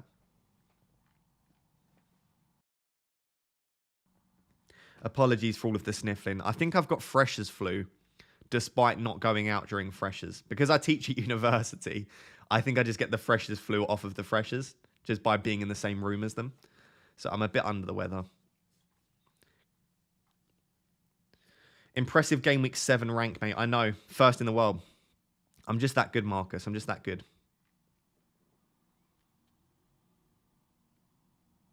Hi, Ross. I've just voted for you. Good luck. I appreciate that. Thank you very much. Oh yeah. I'll use that as a quick reminder. Very quick reminder. Don't worry. This one. This one. There is a link pinned in the chat and also top of the description. I've been nominated as a finalist at the Football Content Awards. If you would like to vote for me as the best in fantasy football under the creators section, it takes literally like 2 seconds to do. Click on the link, go down to that category, select me under the creators, hit submit, done and dusted. Very, very nice and easy to do. I would massively appreciate it. If you don't want to vote for me though, absolutely no stress at all. I appreciate you being in nonetheless. What other graphics do we have? We have this one here. Wildcard. I definitely think Game Week 13 wildcard's going to be very, very valuable. If you've managed to hold your wildcard up until now, I'd definitely go 13. Just like I said, you probably have triple City, triple Arsenal, triple Liverpool. What I actually think it would look like Game Week 13 wildcard is I think you essentially build the template for the first 6 weeks. So I think basically your Game Week 1 to 6 wildcard, where you had like your team where you had like Martinelli, Jesus, maybe like Salah, Diaz, Trent, Haaland, Foden, etc. I think those are the players that you end up bringing back in for your Game Week 13 wildcard. And I think it will be very, very strong up to the World Cup. It's not an issue. The only small limitation of a Game Week 13 wildcard is you only have like 4 weeks up until 16. So you're not getting like 6 to 8 weeks of benefit of your game week of your wildcard, I suppose.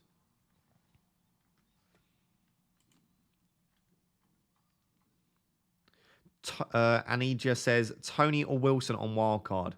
It depends what sort of manager you are. If you're quite a risk-seeking manager, I would probably lean towards Wilson. I think if you just want to go for a safe bet that you know is going to start every week on penalties, on some free kicks, 90 minutes nailed on, I'd go for Tony. It really depends on your sort of risk appetite as a manager, to be honest. King's Football Show says, question, Ross. I'm on my wildcard Game Week 9. Trippier and Tony versus Trent and Solanke. Everyone make sure to vote for Ross. Thank you very much, my man. I would be on Trent and Solanke, but that's purely because I just think you're going to want Trent sooner rather than later, and this structure puts you in a good place to do so. Solanke's nailed, 90 minutes on pens. I would be on Trent and Solanke, but I think maybe in isolation, maybe Trippier and Tony will get you more points over the next couple. It's a pretty tricky one, though, to be honest. I think Trent and Solanke is the longer-term play for the better structure, though.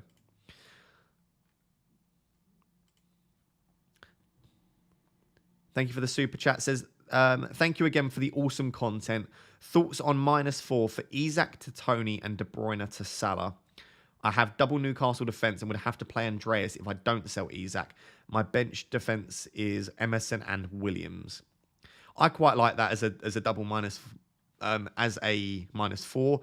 I don't think you have to do the De Bruyne to Salah move, though. You could just do Isaac to Tony, right? And just play Tony and then just keep De Bruyne. So I would definitely do Isaac to Tony. I think that sounds good. I don't think you need to take the -4 to do De Bruyne to Salah, necessarily. But again, I don't dislike that. I suppose if you think Salah's the best captaincy option, then I would probably do it. Why are you not starting Salisu instead of Trippier? Salisu's just a bit of a... He's going to be a 6 point at best, probably. I don't expect him to get attacking return. Whereas Trippier, I think, has got a higher ceiling.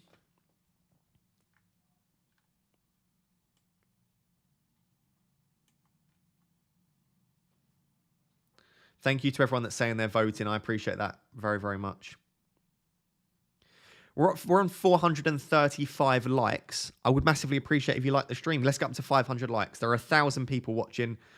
If only 10% of you like it, we'll get way above 500. So please consider liking the stream. I would appreciate it. How many subscribers are we away from 33,000? Let's have a look. We're also only 31 subscribers away from 33,000. There we go. 31 subscribers. That's all we need. So we need 20 likes. And we need 31 subscribers, and I will be a very happy man. If you could do both of those things, I would massively appreciate it. What are we voting for? We are voting for me to win at the Football Content Awards for the Best in Fantasy Football. There's a link in the pinned comment, and there's a link at the top of the description if you want to vote. So everyone that's voting, I do really, really appreciate that. Hello from Thailand, Ross. Best of luck for this game week. I really want to visit Thailand desperately. Anyone else in the chat from Thailand watching right now?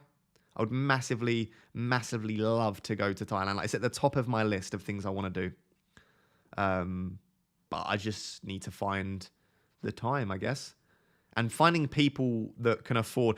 All of my friends are like, I can't afford to go on holiday. So I either have to go by myself, which I don't mind, or I have to wait for my friends to get some money to go.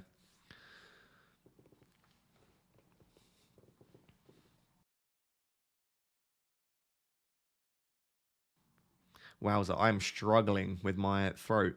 I have a family living in Thailand. Cool, we've got at least a few people from Thailand. What do we think? Is Thailand a great place to be?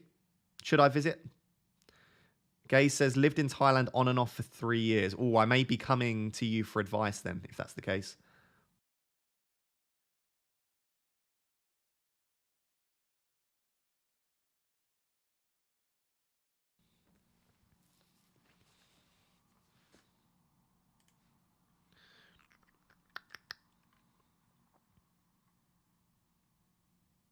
How long got till the deadline? Half an hour till the deadline. Plenty of time to lock those teams in. Have you been to Australia? I've not been to Australia. My main issue with Australia, this is going to sound stupid. I know it's the case for a lot of places. I really don't want to see those big tarantulas, basically. I'm not a fan. Honestly, like, I know they're more deadly, but snakes don't bother me at all. If I saw a snake, I would just move out of the way because they're dangerous. Big spiders are just disgusting. Like, I don't want that in my life. And every time I load up Facebook, Instagram, TikTok, it's a video of some crazy Australian with a huge spider that's like bigger than its head. I don't want to see that in my life. So that puts me off going to Australia and living in Australia. But outside of that, I'm sure it's a lovely place. Clive says, come on, guys, hit subscribe right now. I appreciate that, Clive. I hope you're well, my man. Haven't heard from you properly in a while, but I hope you're all good. Ash with another super chat says, I'm going to captain Bowen, God help me. Listen, I hope that pays off massively. I would love nothing more. If I could give one player in my team that I hope scores in game week 9, it would be Everson. But if it's not going to be Everson, it would be Bowen. Like, I would love Bowen to grab a goal. That would be amazing. I need a £6.8 million midfielder ASAP. I'd just go for Sinistera or Paqueta probably.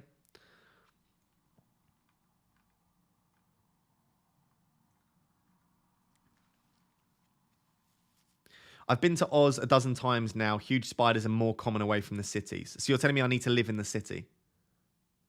Clive says there are no spiders in... Is that actually true? Are there less spiders in New Zealand, Clive? If that's true, I'm going to come to New Zealand instead. I live in Oz now and snakes, spiders, bugs galore. See, this is my major issue with Australia. Is The thing is, like, if there's a small spider in my house, I'll get it. Like, I don't kill spiders. I'd get it with a cup and I'd throw it out the window. Like, I have no issue with that. It's those big ones that like they're like swole. They're muscly and they look at you with those. Oh, it's just a no for me. That's just a no. Raptor, great content. Don't Captain Bowen. I'm not Captain Bowen myself. I'm not Captain Bowen. Thank you for your help. I think Salah may be more of a differential, down to 36% owned. I think Salah's a massive differential, to be honest. I think he'll be less than 36% owned at like the top ranks. And get off Triple City with Game Week 12 in mind. Vote FPL Raptor chat. I agree with all of that. Yeah, I think you're fine doing the -4 then, mate. I think you've convinced me. Yeah, go for it. I think that's nice. Yep, totally true. Nothing poisonous, anything here. True. Cool, I'm moving to New Zealand then. I'll hit you up, Clive. I'm moving to New Zealand. I'm really struggling to bring in Salah over KDB. I've had the transfer set up to make for the last 2 hours, just can't click confirm. If your gut feeling, Frosty, is telling you to keep KDB, then do that. Like, I think KDB's fine over the next few. Like you need Salah, I think, from Game Week 12, right, when Kevin De Bruyne blanks. But if you think Kevin De Bruyne can match or outscore Salah over the next 3, and it sounds like you probably wouldn't captain Salah anyway, then I don't mind it. I don't mind it at all. Is this your final team locked in? Yeah, I'm pretty sure it is. I've not changed anything over the international break. The only thing I've changed is I've brought Everson in for Pope.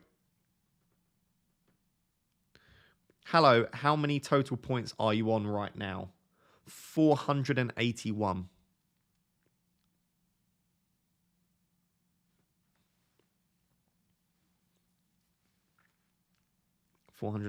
Midfield around 6 to 7 million. Martinelli, Paqueta, Sinistera would be my top 3. Ross, I need your help. Play Perisic or Trippier this week. I got Pope and Mitro. I'd play Perisic personally. My father was taking a photo in Australia of a spider years ago. He thought it was strange that his view through the lens, it was dark. Turns out the spider had jumped onto the lens, blocked my dad's view. That is gross.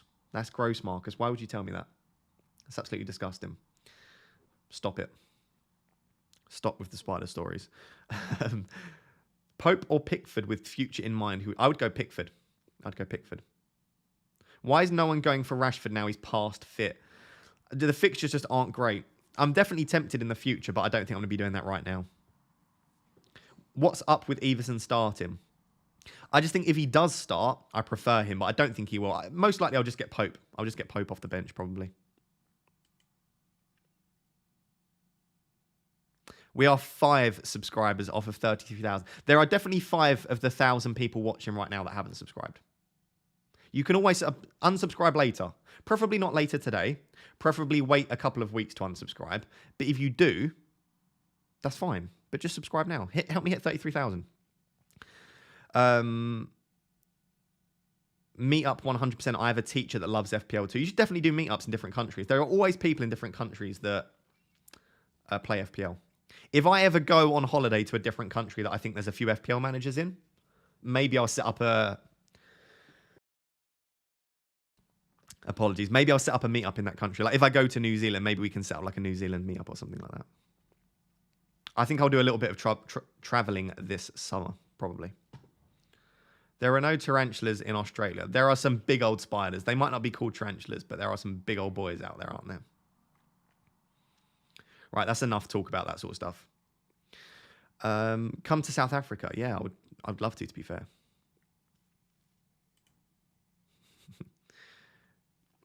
Claudette says, subscribe, people. Unsubscribe. That's crazy talk. I appreciate that. Thank you. Hey, we hit 33,000. Thank you. Right, that's me. I'll shut up now. I appreciate that. Thank you very much. 33,000 is a pretty cool number. Hopefully, we'll hit 33,333 at some point, and that will be a very cool number. Why Everson over Pope? Can you run through your thinking? I think Fulham will score. I think if Everson starts, Leicester have a much higher chance for a clean sheet. So it's just a bit of fun, to be honest. I don't think Everson will start. I like your video so much that I clicked the like button twice. Don't do that. Don't do that. Then you've unliked it. Click it 3 times. If you're enjoying the stream, click the like button 3 times in total. I like that. When you go to New Zealand, you should do a bungee jump in Queenstown. I was buzzing for days after doing it. Yeah, I would definitely do that. I'm not particularly interested in I'm not particularly interested. I'm not particularly afraid of heights. So I would definitely do that. I kind of want to skydive at some point as well. Now we're done plugging subscribers. Did you know you can become a tier 1 member and gain access to our super secret plus 100 points chat? Exactly, Frosty. Exactly. Sinistera. Yeah, I really like Sinistera as an option, to be honest. I do. Let's have a look at Sinistera's stats, actually.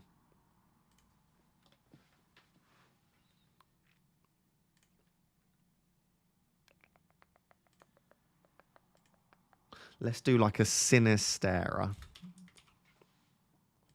with a Martinelli.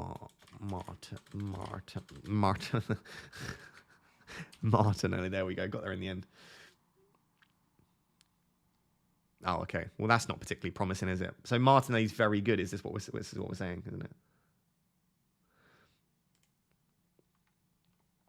Yeah, Martinelli's a little bit good, isn't he? This is the only issue we've got. Let's have a look at their stats if we zoom in a little bit.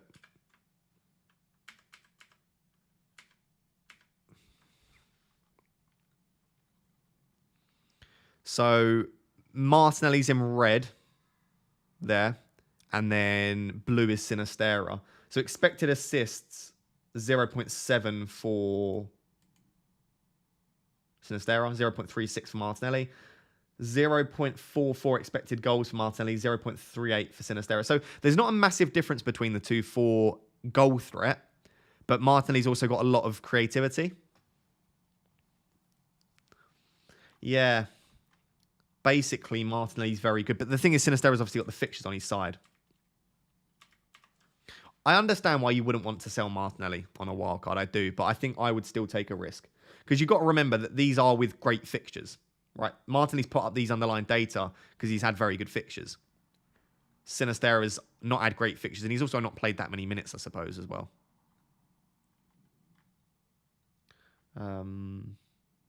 Yeah.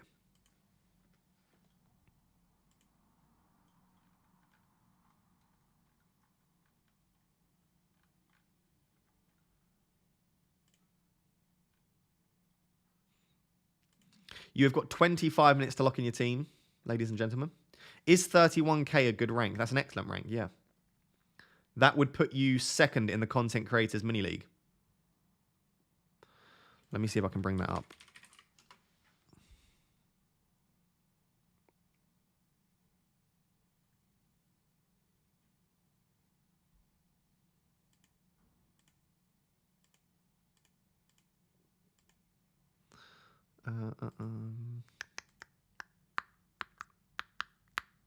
So let's go and bring that here. What's this going to look like? No, I don't see. That doesn't work, does it? Does that work? That doesn't work either. How can I show you this? Bit of a pain. Do you know what? I'm just going to very briefly do this then.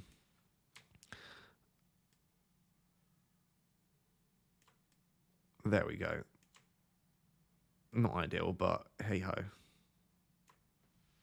This is on FPL Game Week. They do like a Content Creators League. So you can actually see where you position. So this isn't a league, like you don't join it with a league code. It's just something that they've set up. But you've basically got all of the different managers that like create content. So you can see, so based on whatever your points total is, you can tell where you would rank out of all of the content creators. So there are 51 managers, I think, in the league. 52. So you can see two of the best managers, like, ever, as and Mark are the bottom two, which just shows you it's been a bit of a crazy season, to be honest. But yeah, you can try and find your basically your favorite content creators and stuff here.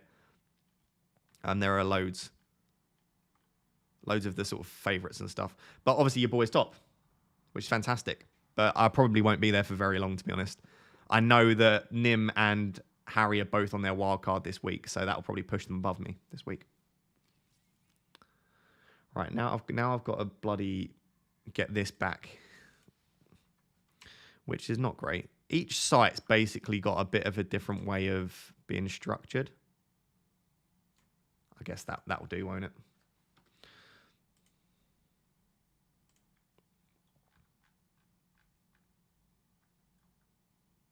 Hi, Ross. Loving your live streams. I appreciate that. Thank you very much. Solanke or Tony? It depends what you can do with the extra money, to be honest. I would probably go Solanke because I think you can use the money elsewhere. But if you're not really using that money, I would go for Tony. Why don't you ever answer my question? I'm obviously not ignoring specific people. There are just a lot of questions to answer. Just came in. Hey, Ross. Good to see you, my man. Thank you for being here. Is there a prize for first? No, there's not a prize for first. It's just set up by FPL Game Week so that people can track their teams and their seasons alongside the content creators. Only one favorite content creator for me, mate. Thank you very much, Marcus. I appreciate you.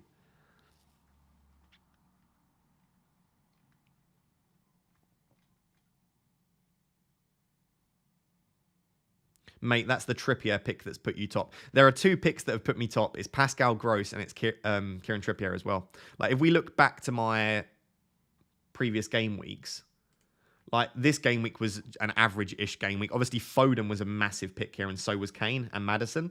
So this week I did fairly well. Game week 7 was obviously a blank. Game week 6, Pascal Gross 5-pointer, Trippier 8 points. And this was a week where loads of people scored like 25, 30 points. Pascal Gross and Trippier both getting me returns. Absolutely massive. The week before that, Martinelli was great. I had Haaland captaincy. This was just a generally decent week for my team. The week before that, I had a Pascal Gross 11-pointer. That was when I got 80 points. So that was massive. So Pascal Gross 18. I also had Luis Diaz for 14 points, which was pretty big. Week before that, I had Pascal Gross 6-pointer. And then in the first 2 weeks, I had a 7-pointer from Trippier. And I had another 7-pointer from Trippier. So, yeah, basically my entire season comes down to... Obviously, the rest of my players have to do well. It's not just those two. But I've had a fairly sort of template team other than those 2 picks. And those 2 picks just paid off massively for me. And I'm kind of hoping I'm going to get a similar situation with Foden, Maddison, and Bowen. The rest of my team's fairly template. Those 3 players are still relatively lowly owned, especially Foden and Bowen. So this week, obviously I want all of my players to do well, but this week in particular, if I can get Bowen and Foden to get returns, it will continue to shoot me up because they're the 2 sort of biggest differentials for me. Trippier or Sofao, why play Everson? I would probably still just about lean towards Trippier, but I don't mind starting Sofao. I'm playing Everson because I'm playing the fixture. I think Fulham away is a much trickier fixture than Forest at home. So that's why.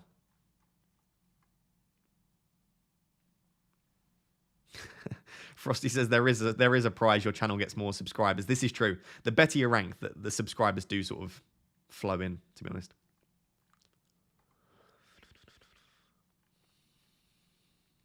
So who's the main captain this week? We've run a poll on Twitter and we run a poll on YouTube and it's Haaland. Let me get the poll up from Twitter.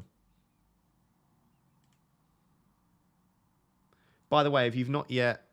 Why am I that zoomed in? If you've not yet subscribed, by the way, followed me on Twitter, do follow me over on Twitter. We're at 55,000 followers we hit yesterday, which is nice. So do go follow me. What am I looking for? Oh, I did the Marcus Rashford SBC. That's way too big. I did the Marcus Rashford SBC, by the way, on if anyone's playing FIFA.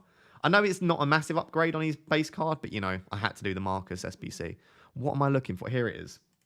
This was the captaincy poll. We got 6,200 votes, so there's a fair amount of votes here. 1 second.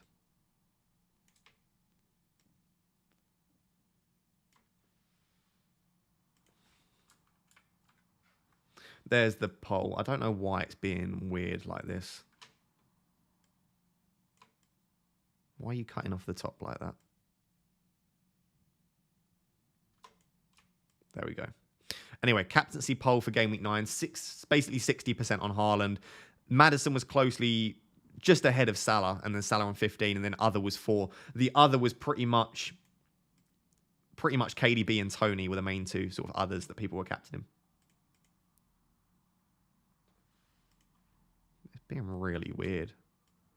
I know it doesn't matter, but I'm a bit like OCD with this stuff. Oh, that's why they're such an idiot. Honestly, that's why. Sorry, ignore me just fiddling about on OBS with stuff. I was on the wrong thing. And that's why. That's why, folks, you don't fiddle about with stuff. I mean, don't fiddle in general, if you know what I mean. But don't fiddle about live on stream. There we go. But sorry, the initial question that took me 5 minutes to answer is Haaland is definitely the main captaincy option this week. Definitely Haaland. So if you want to play relatively safe and you want to cheer on Haaland, I'd captain him. If you don't captain Haaland, you're going to be hoping he blanks, basically, is the way it goes. Great content as always, Raptor. What about Kane cap? I don't mind Kane captaincy at all, to be honest. I quite like it. It's not bad. Start Bailey or Trippier and why? I think Fulham could score, so I would start Bailey. That would be as simple as that. Would you start Perisic over Trippier? Yes, I would.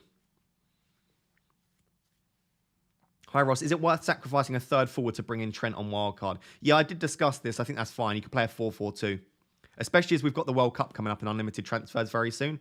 The only thing I would say is just make sure that you've got 11 other good players for Game Week 12. Because obviously you're probably going to bench 2 City assets. If you've got then like a third, you've got an Arsenal asset as well, like you're going to have to play that striker. So just look ahead to Game Week 12. Who's your captain? My captain is Haaland. My captain is Haaland. I wonder if we've got any interesting team news.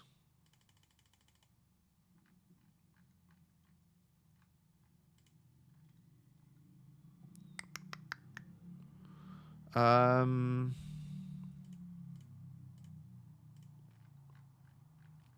see anything. What is the early fixture? It's the North London Derby, isn't it? Is it? Why can't I remember? It's the North London Derby, isn't it? Yeah. Okay.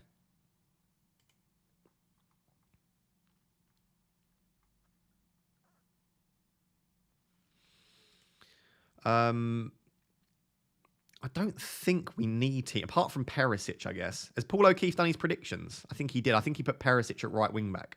I think that was what happened.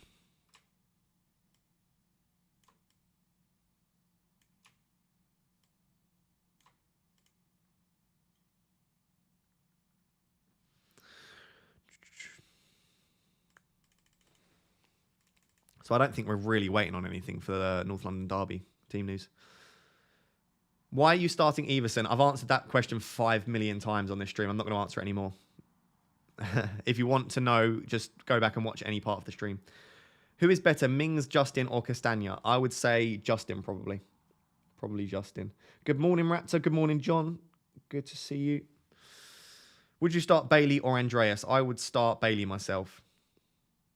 Thoughts on Mbermo if we can't afford Tony? Yeah, Mbermo's fine. Look, he's bomb there. And Mbermo's got 0.63 non-penalty expected goal involvement. That's better than Solanke, Johnson, Adams, Welbeck, Watkins, Antonio. Very close to Tony. It's only 0.7, 0.07 off Tony. I suppose obviously Tony has... Oh, sorry, that's a big stretch. Tony has penalties as well, which is obviously a massive advantage. It is worth noting Brentford's fixtures aren't great up to the World Cup, so it's a bit of a short-term pick, I suppose. Like they've not got great fixtures if you look at it like the entire period from 9 till 16. But yeah, I really like Mbermo. I suppose the other final thing is Tony's just a better finisher than Mbermo, so that's something to think about as well.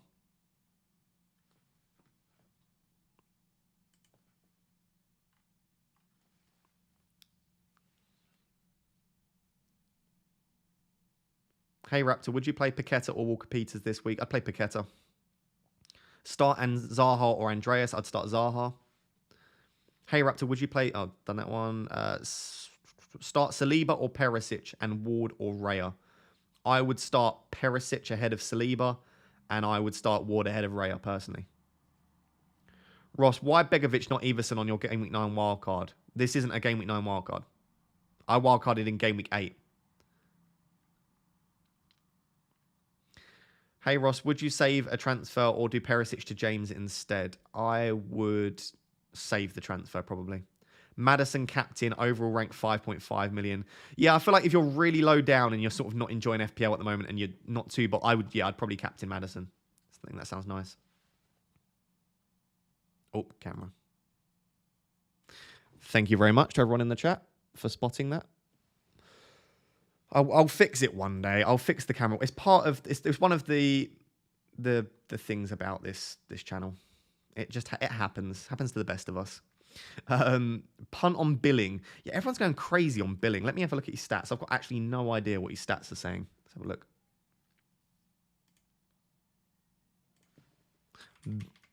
Billing.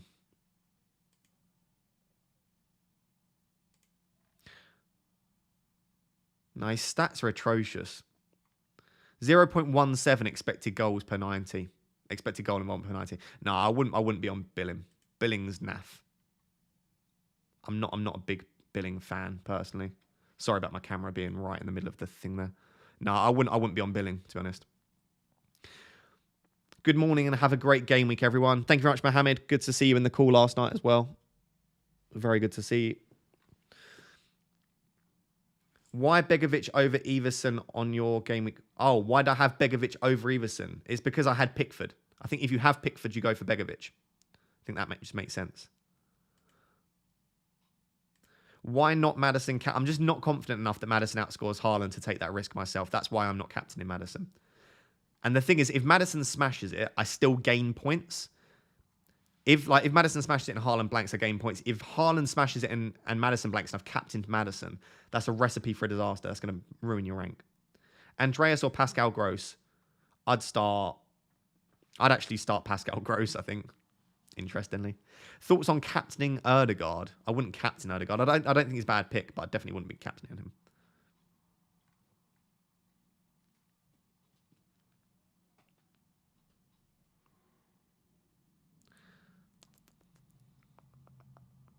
Hey Raptor, would you start Gross, Saliba, or Nico Williams? Probably Pascal Gross again, interestingly. I just think he's got corners. He's one of the more talismanic figures for them. If they get a goal, he's likely to be involved.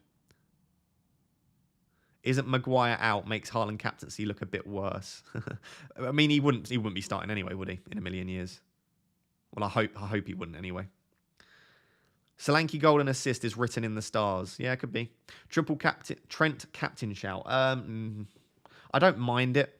I think there are probably better captaincy shouts, but I don't dislike it. Do you have any news on Gibbs White? I do not, unfortunately. Not really paying much attention to that. Martinez versus Haaland will be fascinating. It will, because I'm sure let me find out before I lie.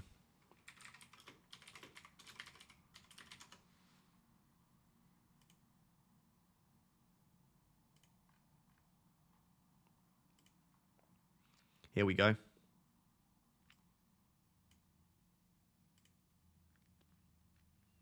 Here we go.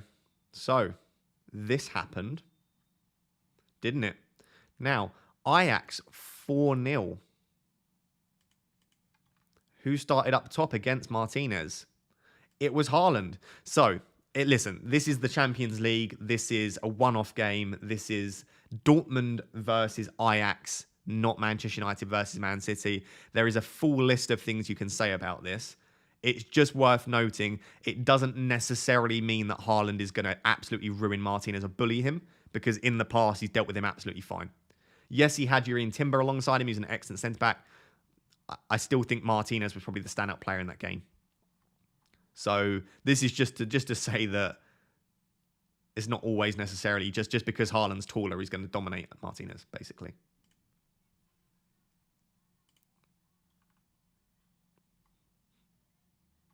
I really hope we win. I really, really hope we win.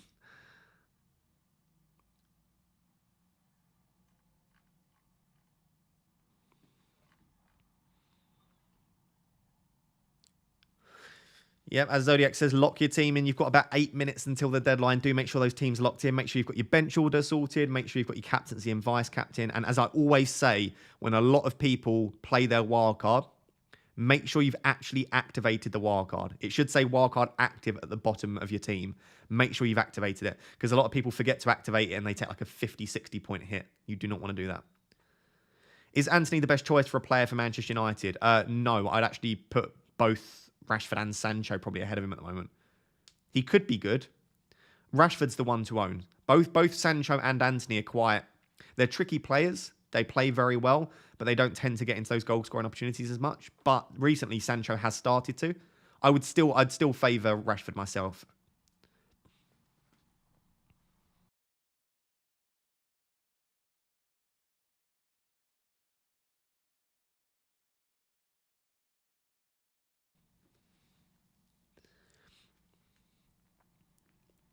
Is the Everson pick actually genuine? It is actually genuine. I think if Leicester play Everson, I would back an Everson clean sheet above a Pope clean sheet. If he doesn't play, I get Pope off the bench. The only thing that could go really wrong is if Ward starts and Everson comes off the bench, but I think that's unlikely.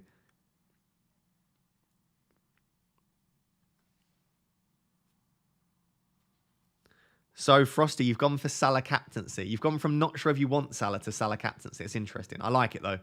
I think my team would be very, very, very similar. I can see you've not gone for Mitrovic. You've got Wilson and Tony. It's basically a very similar team to what I would go for, but there's a few slight differences, and I quite like that.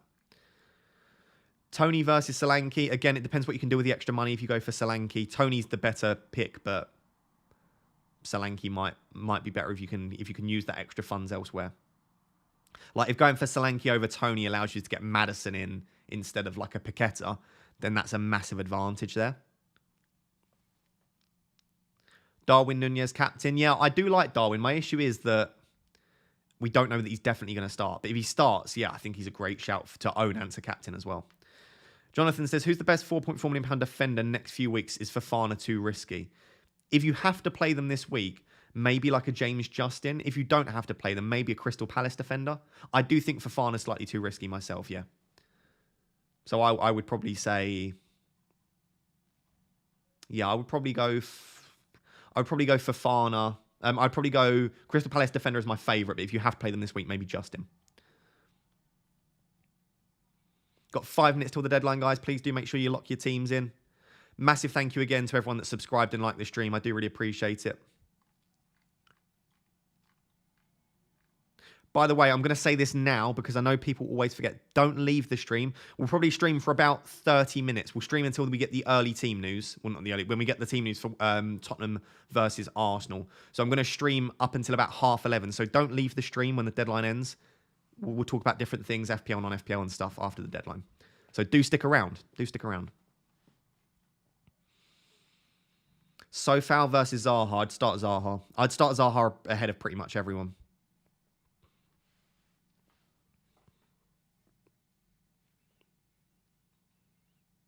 So would you go Ward over Pope? Yeah, I would start your Leicester. I would personally start the Leicester keeper ahead of Pope. I've realised Salah is a risk worth taking. Reckon his ownership is primarily made up of dead accounts, so trying to catch up is a pretty good odds gamble to take. Haaland will get a hat-trick now, though. I think it's a risk that's worth taking, whether you're top or not. I would do that. If I were in a wildcard this week, I would own and captain Salah. But I'm not, and I'm going to find it very tricky to get Salah as a result. So I can't. Any major news, Ross, stopping in from work? I don't think so, Will. I haven't seen anything yet. Mitrovic looks like he should be fit. Isak looks like he's been doing some minor training, but probably won't be fit. Wilson looks like he will start. Outside of that, Perisic has been predicted to start by Paul O'Keefe, is the main one. We'll see what happens. We'll see what happens. Kane is still 11.4. That is mad. Yeah, it is mad, isn't it? 11.4 million, considering how good he's been as well. Like, he's been exceptionally good this season. Best bit of the stream coming up post-deadline, including hopefully where Ross got his wonderful jacket from. You will be... I will tell you where I got my jacket from. You'll be shocked. I'll tell you that after the deadline. I think the police are out to get me. I can hear the police driving by. Is Rashford healthy? I think Rashford's been pictured in training on Friday. I think Rashford will start, yeah. But I don't know that for certain. George special. It's even worse than George, Frosty, when you find out where this jacket's from. You got it from Paul Bear. It's not that posh. No, I did not get it from Paul Bear. Mark Gehi or Walker Peters? What? Who to start this week or who to have on your wild card? If it's on the wild card, Mark Gehi. If it's to start, Walker Peters. Start JWP or Salisu. Ward-Prowse, definitely. Emerson, Fofana, or Andreas. Andreas, I guess.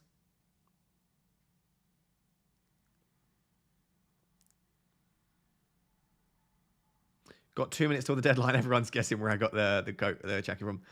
I'll tell you now. I did indeed get it from Primark. It was like £10 from Primark. This is just to show you don't have to spend loads of money on clothing. Loads of people have said, that's a lovely jacket, Raptor. It's good quality. It's thick. It's warm. It's lasted me like over a year. I've had it now. It's a nice jacket. So Primark, £10. This was last year though, so they might not do it at the moment. But like Next, H&M always do this sort of stuff. The only issue is I've put on a bit of weight. I've been bulking up at the gym as well, and it's almost too small for me now, this jacket. It's getting to the point now where I will need a bigger version at some point. I don't think Primark is worse than George, to be honest. Is it not? Okay, I didn't know. My favourite place to shop is actually H&M for how cheap it is and for the quality. I get most of my stuff from H&M. Oh, I've got a beard hair tickling my nose. That's horrible. 1 minute till the deadline. Quick, 1 minute. Lock in your teams. I'm going to refresh quickly. Just make sure my team's locked in. Yeah, we're good. We're good. Starting Everson. Right, deadline. I think that's it. I think we are locked. I think we are locked indeed. I think we are locked. Well done, everyone. We are in a new month of October. We got through the international break and the Premier League football is finally back. I hope you've got those guns on safety. I like it. Bulk in tips, Raptor. Eat everything you possibly can and lift heavy. That's it.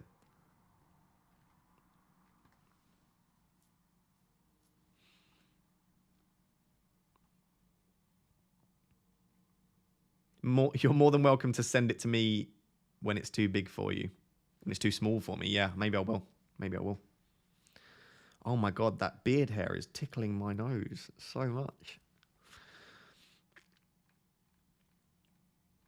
Right, so FPL questions can stop now. This is when the fun starts. This is when the fun starts. Pope hat-trick incoming since I benched him. Pope's going to like save a penalty from Mitch. If Pope saves, someone can clip this if it happens. If Pope saves a Mitrovic penalty, my phone is going to get launched at a wall. It's going to get launched at a wall if Pope saves a Mitrovic penalty. That's all I'm going to say. The break went on forever. Low FPL's back, baby. Yeah, it finally is. Feels good. What do you lecture/teach? Sport and exercise psychology. Sport and exercise psychology.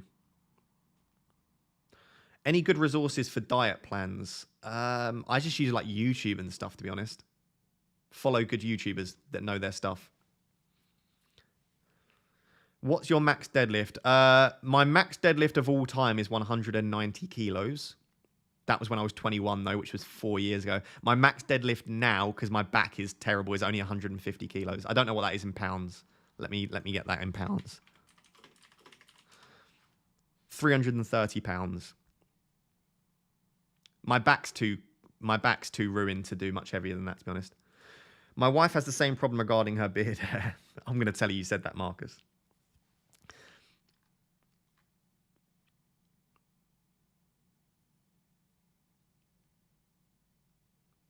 Are you liking FIFA 23 so far? I'm loving FIFA 23. My major issue, so I live in student accommodation, right? If you guys watched me last season, you'll know my internet was shocking throughout the year. What they've managed to do for me is they've fitted like a booster on my wall, which they're not supposed to do, but I sent loads of formal complaints to like their management because I said, I'm trying to live stream. I was like, this is how I make money. It's like a part-time job for me now. If I can't live stream, I'm going to complain repeatedly. So they fitted me with a booster and I can plug my computer in through an Ethernet cable now. And that works perfectly for streaming. Like my internet's spot on for streaming now. But for some reason, the Ethernet cable doesn't work with my PS4. So long story short, my internet is like one download, one upload. So I can't really play games. Like it lags so much that the only games that I can play really are friendlies, because like if it lags out in a friendly when I'm doing the objectives, like I'm doing the Richarlison objective at the moment, it doesn't bother me as much. But in like division rivals and foot champs, if I'm lagging out, like it's so frustrating. So unfortunately, my internet's a bit too poor to really like get into it, which is a shame. Do you watch Daddy Noel? I do watch Daddy Noel on Instagram and TikTok and stuff. He's a good content creator. He's one of the few people that is transparent about the use of steroids as well, which is nice, because a lot of fitness influencers pretend they don't take steroids, and it's super frustrating because it's very obvious they do. So he's one of the few that's very, very open about it, which is nice. Wait, you have my wife's phone number? I do have your wife's phone number, Marcus. We're meeting up later. I'm joking. I'm joking. I do not.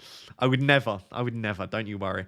I've been trying some YouTubers for dieting. Always hard to skim through the experts that lie about how natural they are. Oh, that's what I literally just said. Who do you recommend any YouTubers?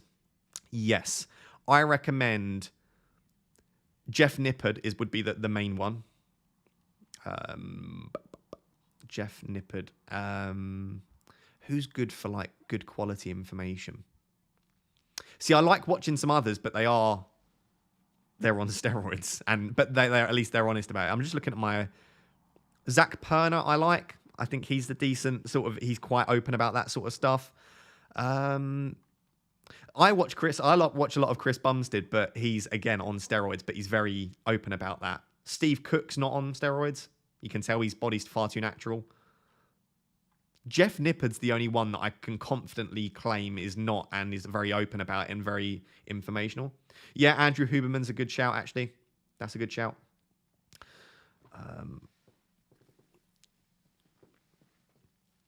Which uni are you at? I lecture and do my PhD at Nottingham Trent University, so I'm in Nottingham. What do you think EA Sports FC will be like next year? Better than FIFA? I'm hoping there will be some improvements, but I have not seen a massive amount from it, to be honest. I've captained Salah over Haaland. Ross, I'm trying to stay positive, but it's hard. Help me with some positivity. Honestly, if the positivity is that I would have captained Salah if I owned him, and I think he's probably the best captaincy option this week. So I think you're absolutely fine. Whoever invented the Ethernet cable is a lifesaver. They absolutely are. It's worked a wonder for my streaming. However, it's not working in my PS4 for some reason. I plug it in, I do all of the setup, and it just doesn't improve my internet for my PS4. FIFA or Football Manager? I'm ashamed to say that I've never really played Football Manager. So, for FIFA, basically. But I know Football Manager's got a lot more like functionality. It's just a better game. But I like the playing element of FIFA. That's what I love about FIFA. Let's see your FIFA team. I don't think I'm logged in on the web app, so I can't show you. I'll post it on Twitter later. Love this content, sports, nutrition, psychology. Well done. Yeah, this is me. This is my personal interest at the moment. Basically, outside of YouTube, I go to the gym 6 times a week, and I lecture in sports psychology, and I do my PhD in sports psychology. So outside of FPL, it's sports, nutrition, and psychology is probably the main 3 that and like fitness. Derek, more plates, more dates. Yeah, he's class. But he just basically spends his entire time exposing people. But yeah, I do think his videos are quite funny, to be honest. I like them. Shredded Sports Science is amazing. I've never even heard of that channel. Jesse James West. I don't mind Jesse James West, but I'm pretty sure he's on steroids. Jeff Cavalier. Yeah, AthleanX. AthleanX are good. Jeff Cavalier. I like Jeff. My issue with Jeff's videos is they're like very like I feel like I can't sit down and really enjoy it. They're like 6 minutes long and it's very informational. Like it's quite. I watch them for information rather than enjoyment, I guess. The final episodes of The Walking Dead are starting tomorrow. Tempted to return. Yeah, I'm definitely going to do that, Henry. Like I said, I'm like 2 seasons behind, but I'm definitely going to rewatch that. How often do you wash your clothes? I do a washing load every week. Once a week. But I wash them after wearing them once. Apart from like a jacket. Like I'll be honest, I won't wash this for like months at a time. Unless I'm sweating in it, there's no need for me to wash it. And I feel like jackets are just nicer if you don't wash them. So... depends what item you're talking about. Most items after wearing them once is the answer to that. How do it become a mainstream idea that top 10k is the cutoff for a good manager with so many teams being made this year? Is it still important to finish top 10k? The reason originally was obviously top 10k sounds great. It's just an arbitrary cutoff, and they used to only be like a few 100,000 managers. I mean, when it started, I think they were only like 40 or 50,000. So top 10k wasn't that great back in the day. Obviously, since the game's developed, I genuinely think a top 100k finish should be the new target. I think to finish top 10k, you need to get a massive amount of luck. And I don't think we should put on a pedestal getting that amount of luck. So for me, I mean, I'm 23k at the moment. I've had a lot of luck to get there. A couple of more unlucky decisions and unlucky outcomes. I could be ranked 150k. So I think the difference between 100k and 10k is often a large result of luck. So I agree. Top 10k for me, I'll talk about it and I'd love to reach it, but I don't think that's the cutoff for a good season. I think the cutoff for a good season now is top 100k personally.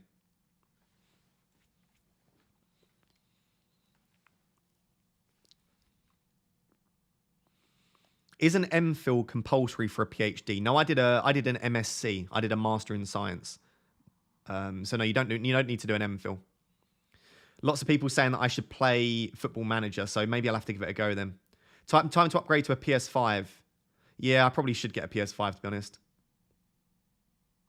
Probably should get a PS5.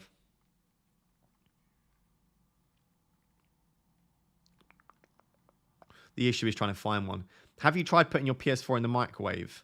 What on earth is that as a suggestion? I haven't tried that, no. Have you ever done traveling?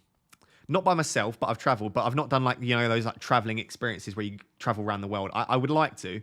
My issue is I can't now because of FPL. But maybe over the summer, maybe I'll do like a month. Maybe like do a week in 4 different places or something. 6 times a week. I go 6 times a year. Yeah, I go to the gym a lot, to be fair. I'm really enjoying it, though. It's so good for my mental health. So good for my mental health, I think. Why don't you plug the cable into your own router and have amazing personal Wi-Fi network? I don't have my own. I'm living in a student building. They have wireless network for the entire building, and it's against your contract to get your own personal Wi-Fi. So I have to use their Wi-Fi, and it's absolutely shocking. Shocking.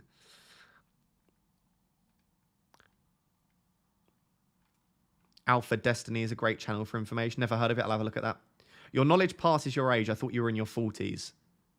I'll take that one as a compliment. When people say that they think I'm in my 40s because I'm like knowledgeable or because I've published a book and I'm doing a PhD and I'm lecturing, like when it's a compliment, I don't mind it. When people just look at me and go, "You're bald. I thought you were 45," then that's not a compliment. But yeah. Is Mike Thurston on steroids? Yeah, Mike's definitely on steroids. He pretends he's not. Mike Thurston is 100%. But I like Mike Thurston's content. I think Mike Thurston's a great guy. He just needs to stop lying. I feel like he's dug himself a hole. This is what happens with content creators. They just dig a hole where they repeatedly say they're not taking steroids and they are taking steroids. And I feel like once you've said 5 or 6 times that you don't do something, it's difficult to then say that you do.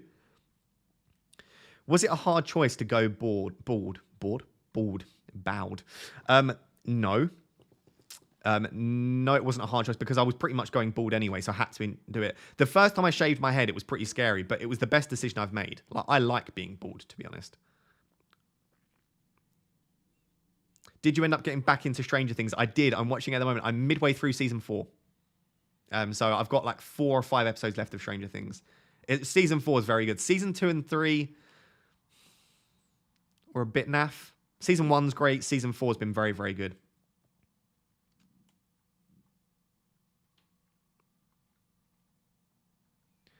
How are you finding the gameplay on PS4? I think it's fine. It's a little bit slow, but again, my internet's so bad. I don't know if it's just my internet or the gameplay's been a bit weird. Thoughts on Taylor Swift? I like Taylor Swift. I'm not a massive fan of Taylor Swift, but I like Taylor Swift. Have a Switch, take a laptop, tech abroad, and make a mint work when you wish. Yeah, maybe I will. Maybe I will at some point. I'm not tied to the UK. I'm not particularly patriotic. I don't particularly like England. The reason I live in England is because of my family. So I could definitely see myself traveling and living abroad in the future. Just go interraining through Europe. Easy way to see plenty of different countries. Yeah, maybe I'll do that, Dave. Are you now more famous than Brian Clough and Robin Hood as Nottingham's biggest export? Absolutely. Mentally 12, physically 45. If one more person calls you old, thank you, Gay. Yeah, you support me. I appreciate it. What supplements do you take, Ross? Only creatine and protein, obviously. Protein and creatine. I agree on Stranger Things, stopped after 3. It's definitely worth trying to go back at it because season 4 is really good. Flash us with your physique. I'm not going to get topless on stream. I'll probably put next summer, because I'm bulking at the moment. I've put on 5 kilos in the last 4 months. Next summer, maybe I'll put a post up of my physique.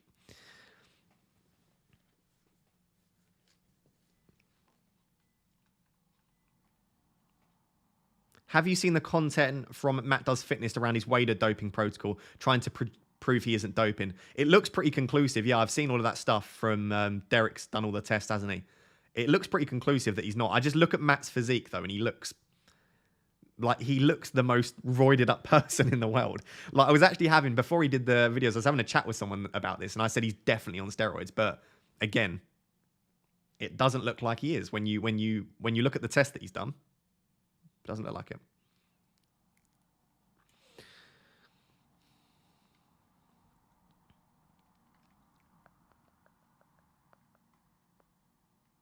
What are the best vitamins for hair loss? I wouldn't know. I just accept the fact that I'm bald. I don't take any vitamins for hair loss. Who's your favorite drill artist? Ooh, long list of drill artists, to be fair. I'll share my playlist at some point. I've got a drill playlist on Spotify. I'll share that at some point. Watch Manifest, watch Dark. Okay, these are 2 things to add. Ross, you should check out Joe Delaney on YouTube. He is natural and offers good advice. I've never even heard of him. Let me do that now. Joe Delaney. Cool. I've just subscribed to him. I'll watch some of his videos at some point if you guys say that he's worth watching. Flex on us at least, Ross. We want to see the progress. Yeah, at some point, Alex, I definitely will. Like I said, at the moment, I'm feeling good in like t-shirts and jumpers because I've put on 5 kilos. I'm really happy. I've really bulked up and I'm doing well at the gym. It does mean that I've lost all resemblance of what are abs, though, unfortunately. What other sports do you follow other than football and basketball? Not a massive amount. I very, very briefly and vaguely follow golf, but I watch a lot of YouTube golf. I love you, like genuinely, the number one thing outside of fitness. So I watch a lot of FPL and fitness.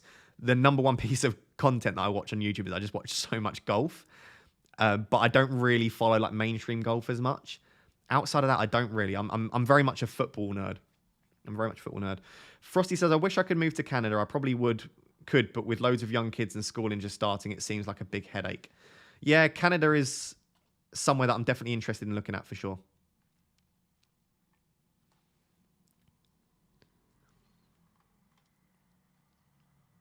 Are you wham? I'm not wham, no, but I'm definitely trying to put on as much weight as possible. How come everyone is always bulking? Like, you never hear people say they're cutting. Like, people just bulk because it's way easier and they never really get around to cutting. So I cut ahead of this summer. So I dropped down to 68 kilos, which is extremely light. I had like an 8-pack. Like, I was absolutely shredded, right?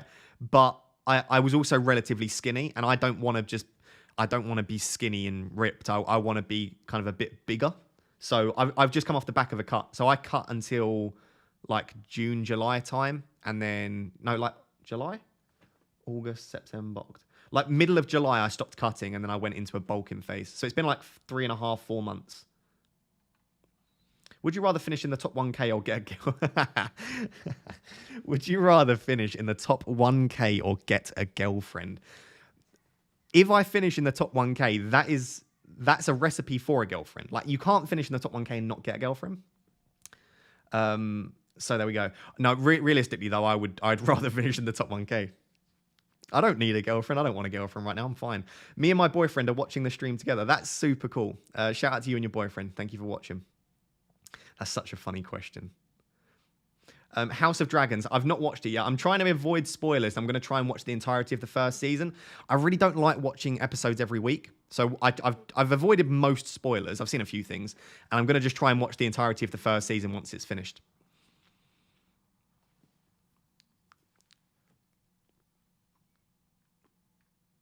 Yeah, some people just have elite genetics. A lot of people do. That's the issue. And then people will say that this is how you should work out, but realistically, they've just got elite genetics. Like they're just like some people, they'll bench press twice and they'll have like a massive chest. It's just the way that they're set up.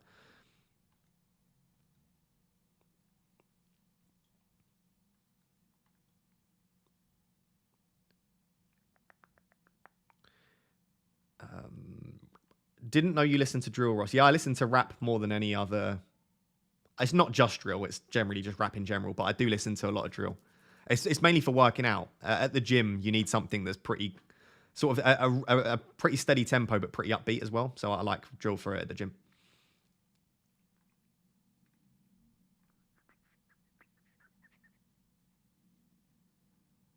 What's your calorie intake for the bulk? My calorie intake is approximately 3,100, 3,200 calories at the moment, but I'm not putting on a massive amount of weight, so I'm probably going to have to up that to 3,400 calories.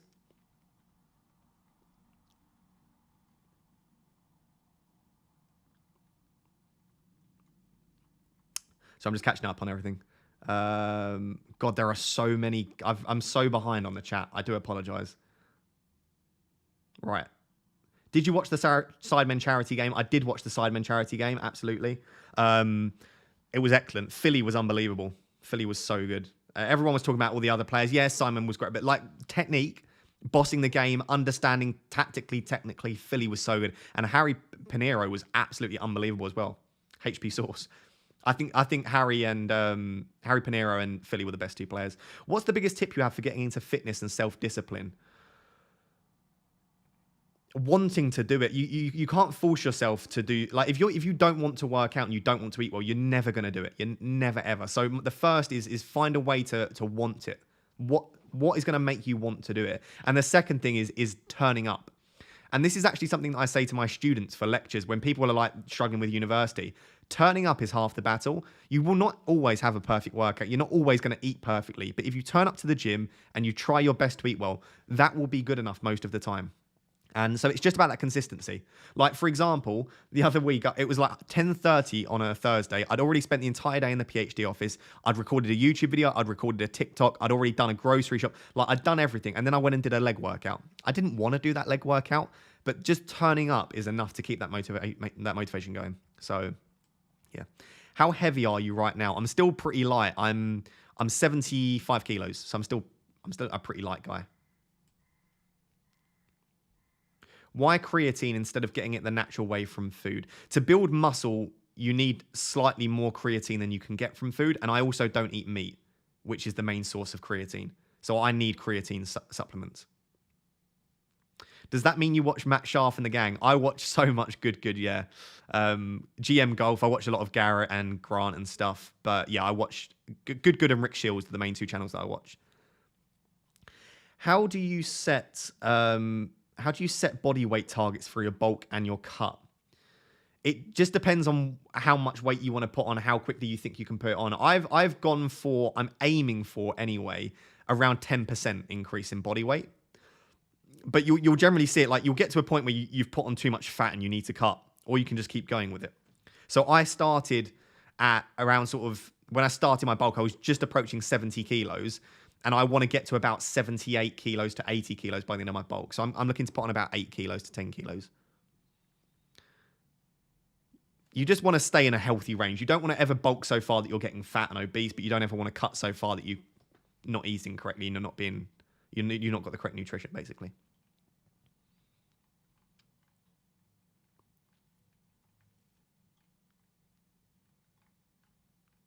Do you listen to Juice WRLD? Not a massive amount, to be honest, but definitely a fantastic artist.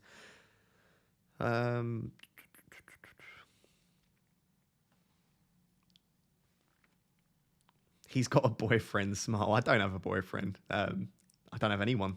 I'm perfectly single at the moment. What's your split at the gym? It's PPL, but a bit of a bro split as well. Basically, it's PPL, but on each push or pull, I'll focus on a specifically. So like one of my push workouts a week will be more shoulder focused. One of my push workouts will be more chest focused.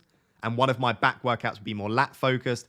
Another one will be more like rhomboids, traps, etc. So it's a PPL split, but each one will be a slight focus on something else. Your top 5 favorite rappers. Drake. Dave. Harry Mack, who not a lot of people will listen to anyway. Why can't I think of my... Let's open Spotify up. The thing is, I listen to a lot of like one-off songs from people.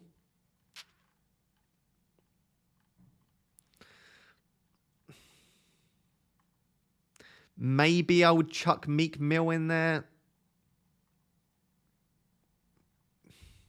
Yeah. And then outside of that, maybe Joyner Lucas. I like a lot of his songs. It would be Dave, Drake, and Harry Mack would be my main 3, though, to be honest. US rap or UK? Both. Both. Martinelli might be injured. Really? I'll get Salisu off the bench, I guess.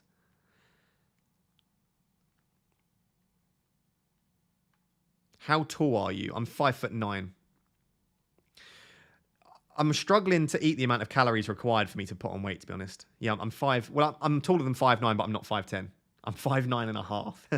So, yeah, I'm not particularly tall.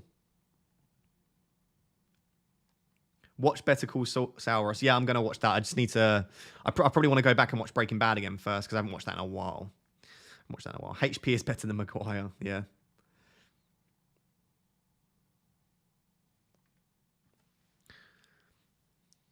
Would you rather finish in the top 10 in FPL or be WAM? Finish in the top 10 in FPL because I think I can get WAM anyway. I'm confident and I'm enjoying it, whereas top 10 in FPL requires loads of luck. So I would definitely take top 10 in FPL. Raptor, is it sports science or psychology you're teaching? It's called sport and exercise psychology. So it's more focused on the sport psychology element. So we look at things like leadership, cohesion, the use of imagery in sport. We do a bit on like eye tracking, measuring heart rate. We do some stuff with virtual reality. So it's sport psychology is the correct term for it. Clean bulk or dirty bulk? I'd say neither. It's not a clean bulk and it's not a dirty bulk. I'm not very clean with it. It's not just like rice and I don't eat meat, so it's not like rice and fish. But it's not. I'm not like eating anything I want. So like I would say it's probably like smack bang in the middle, maybe slightly closer to a dirty bulk, I guess. What do you think of David Goggins? Absolute legend. Absolute legend. I think you force yourself to go once you're there. It's great. Yeah, exactly. I've never turned up to the gym and not enjoyed a workout, but I often drag myself there and I don't enjoy the idea of going to the gym. But I always enjoy it once I'm there. You don't eat meat, dude. How come? About 3 years ago now, it is 2.5 years ago. Basically, I care about the environment a lot. I'm very, very keen on trying to reduce my carbon footprint, and consumption and transport of meat is massive for the environment. I also love animals and care about animals, and I will spend my time like cuddling my cat and going to a zoo and stuff like that, and I'll eat an animal, and it just seemed a bit contradictory. And also, I wanted to improve my diet for health reasons. I had difficulties eating a lot of meat and consumption of meat. I think I ate far too much meat. And I tried out, so I eat fish still. I tried dropping meat from my diet, and everything, I just feel so much healthier having no meat in my diet. The only issue I have with having no meat is that protein. It's difficult to get a lot of protein without meat. So there you go. Are you in an apartment-like building in the uni house? Yeah, I live in a studio. So I've got like my kitchen's behind me, my bed's there, my desk is here. It's like a small room that I live in, basically.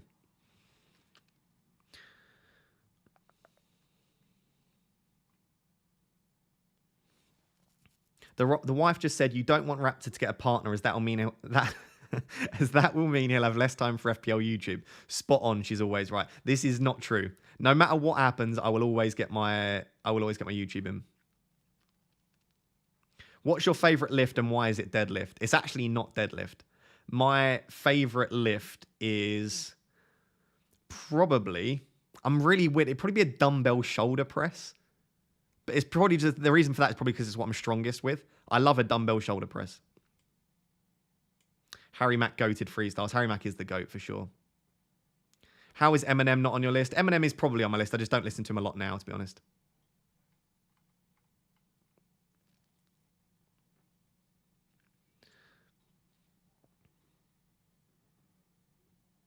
Please listen to Stormzy's new song, Mel Made Me Do It, if you haven't already. Yeah, I'll listen to that for sure. Hey, bro, good luck for the game week. Thank you very much, Indian Football Coach. Appreciate it, my man. Do you rent? How expensive is it? Yeah, it's really expensive. I think it's like £700 or £800 a month to live where I live at the moment.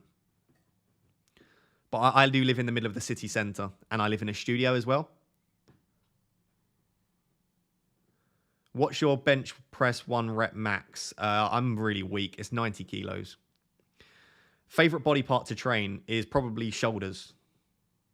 Probably shoulders. Win FPL or 1 million subscribers on YouTube? 1 million subscribers on YouTube. I think if I won FPL, I would get a lot of subscribers anyway, but I'd go for 1 million subs on YouTube. I'd have to. Mourinho is the new Storms. Mourinho is in the new. Yeah, I've seen clips of Mourinho in the new Stormzy video for sure. I've seen that. Yeah, 800 quid for it is expensive. The reason for that is I live in the city centre, and all of my bills are included in that. All of my Wi-Fi, my bills, utilities. It's I think it's 750, 770, something like that per month. So, like, I can use as much water as I want.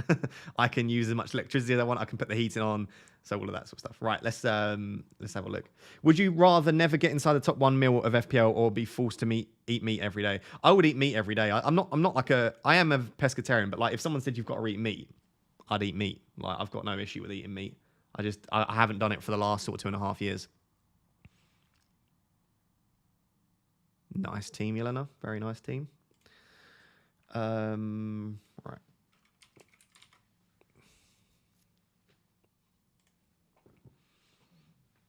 So we're 1 minute away from team news.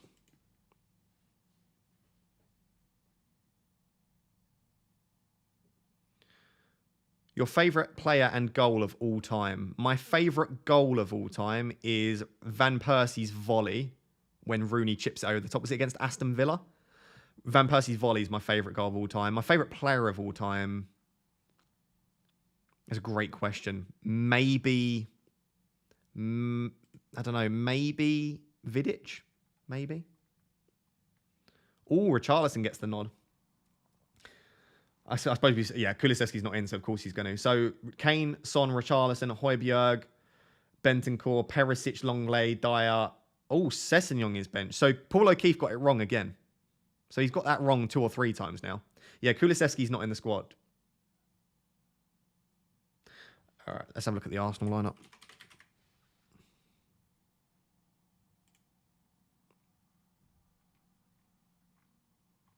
Where's Arsenal's lineup? Here we go.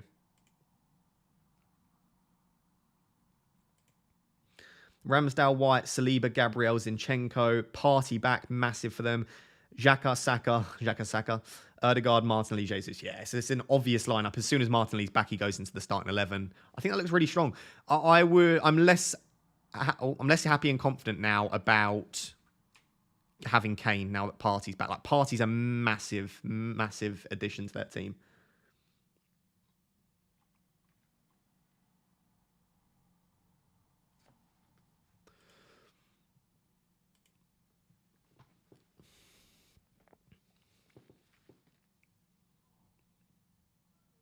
Perisic better make it to 60 minutes. I reckon Perisic will play close to 90 minutes this time, to be honest.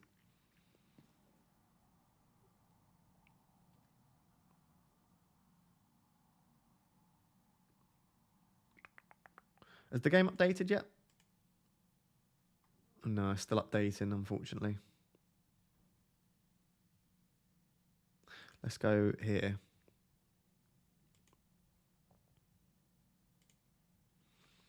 So for game week 10, just an early look. There will be on, I believe on Sunday, I'll do my normal transfer plans video, as I always do. So I'll go through some of my more detailed transfer plans. But just looking ahead very briefly, the team's in a really nice spot for game week 10. I've got Haaland captaincy. Like I said, I will keep Foden. I do want Zaha. It's just about how I do that if I want to. And I've got there's a small chance that I'll play Mark Gehi ahead of Martinelli. But I'll probably just play Martinelli, to be honest, against Liverpool. So the team's looking very, very strong for game week 10. So I'm not too worried about all of that sort of stuff.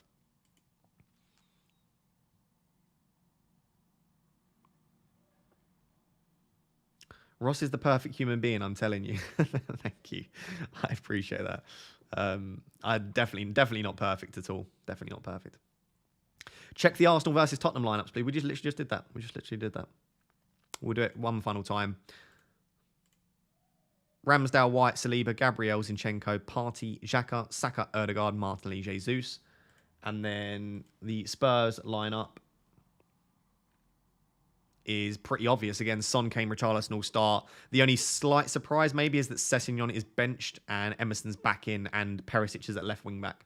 That's maybe the only slight surprise. Cool. Right. I am going to call it there then, guys. Thank you very, very much on being here. Any news on Mrs. Raptor? There is not a Mrs. Raptor. There's still no Mrs. Raptor, unfortunately. I say unfortunately. I'm pretty happy to be single at the moment, to be honest. Thank you very much for being here. I do appreciate everyone liking, subscribing. Please do make sure before you leave, if you haven't already, please do. Let me just go over very quickly, just point it out to you guys. Is that please do vote for me at the Football Content Awards. If you've not yet voted for me, I would really appreciate it. There's a link in the description. There's a link in the pinned comment for the chat as well. Please do consider voting for me.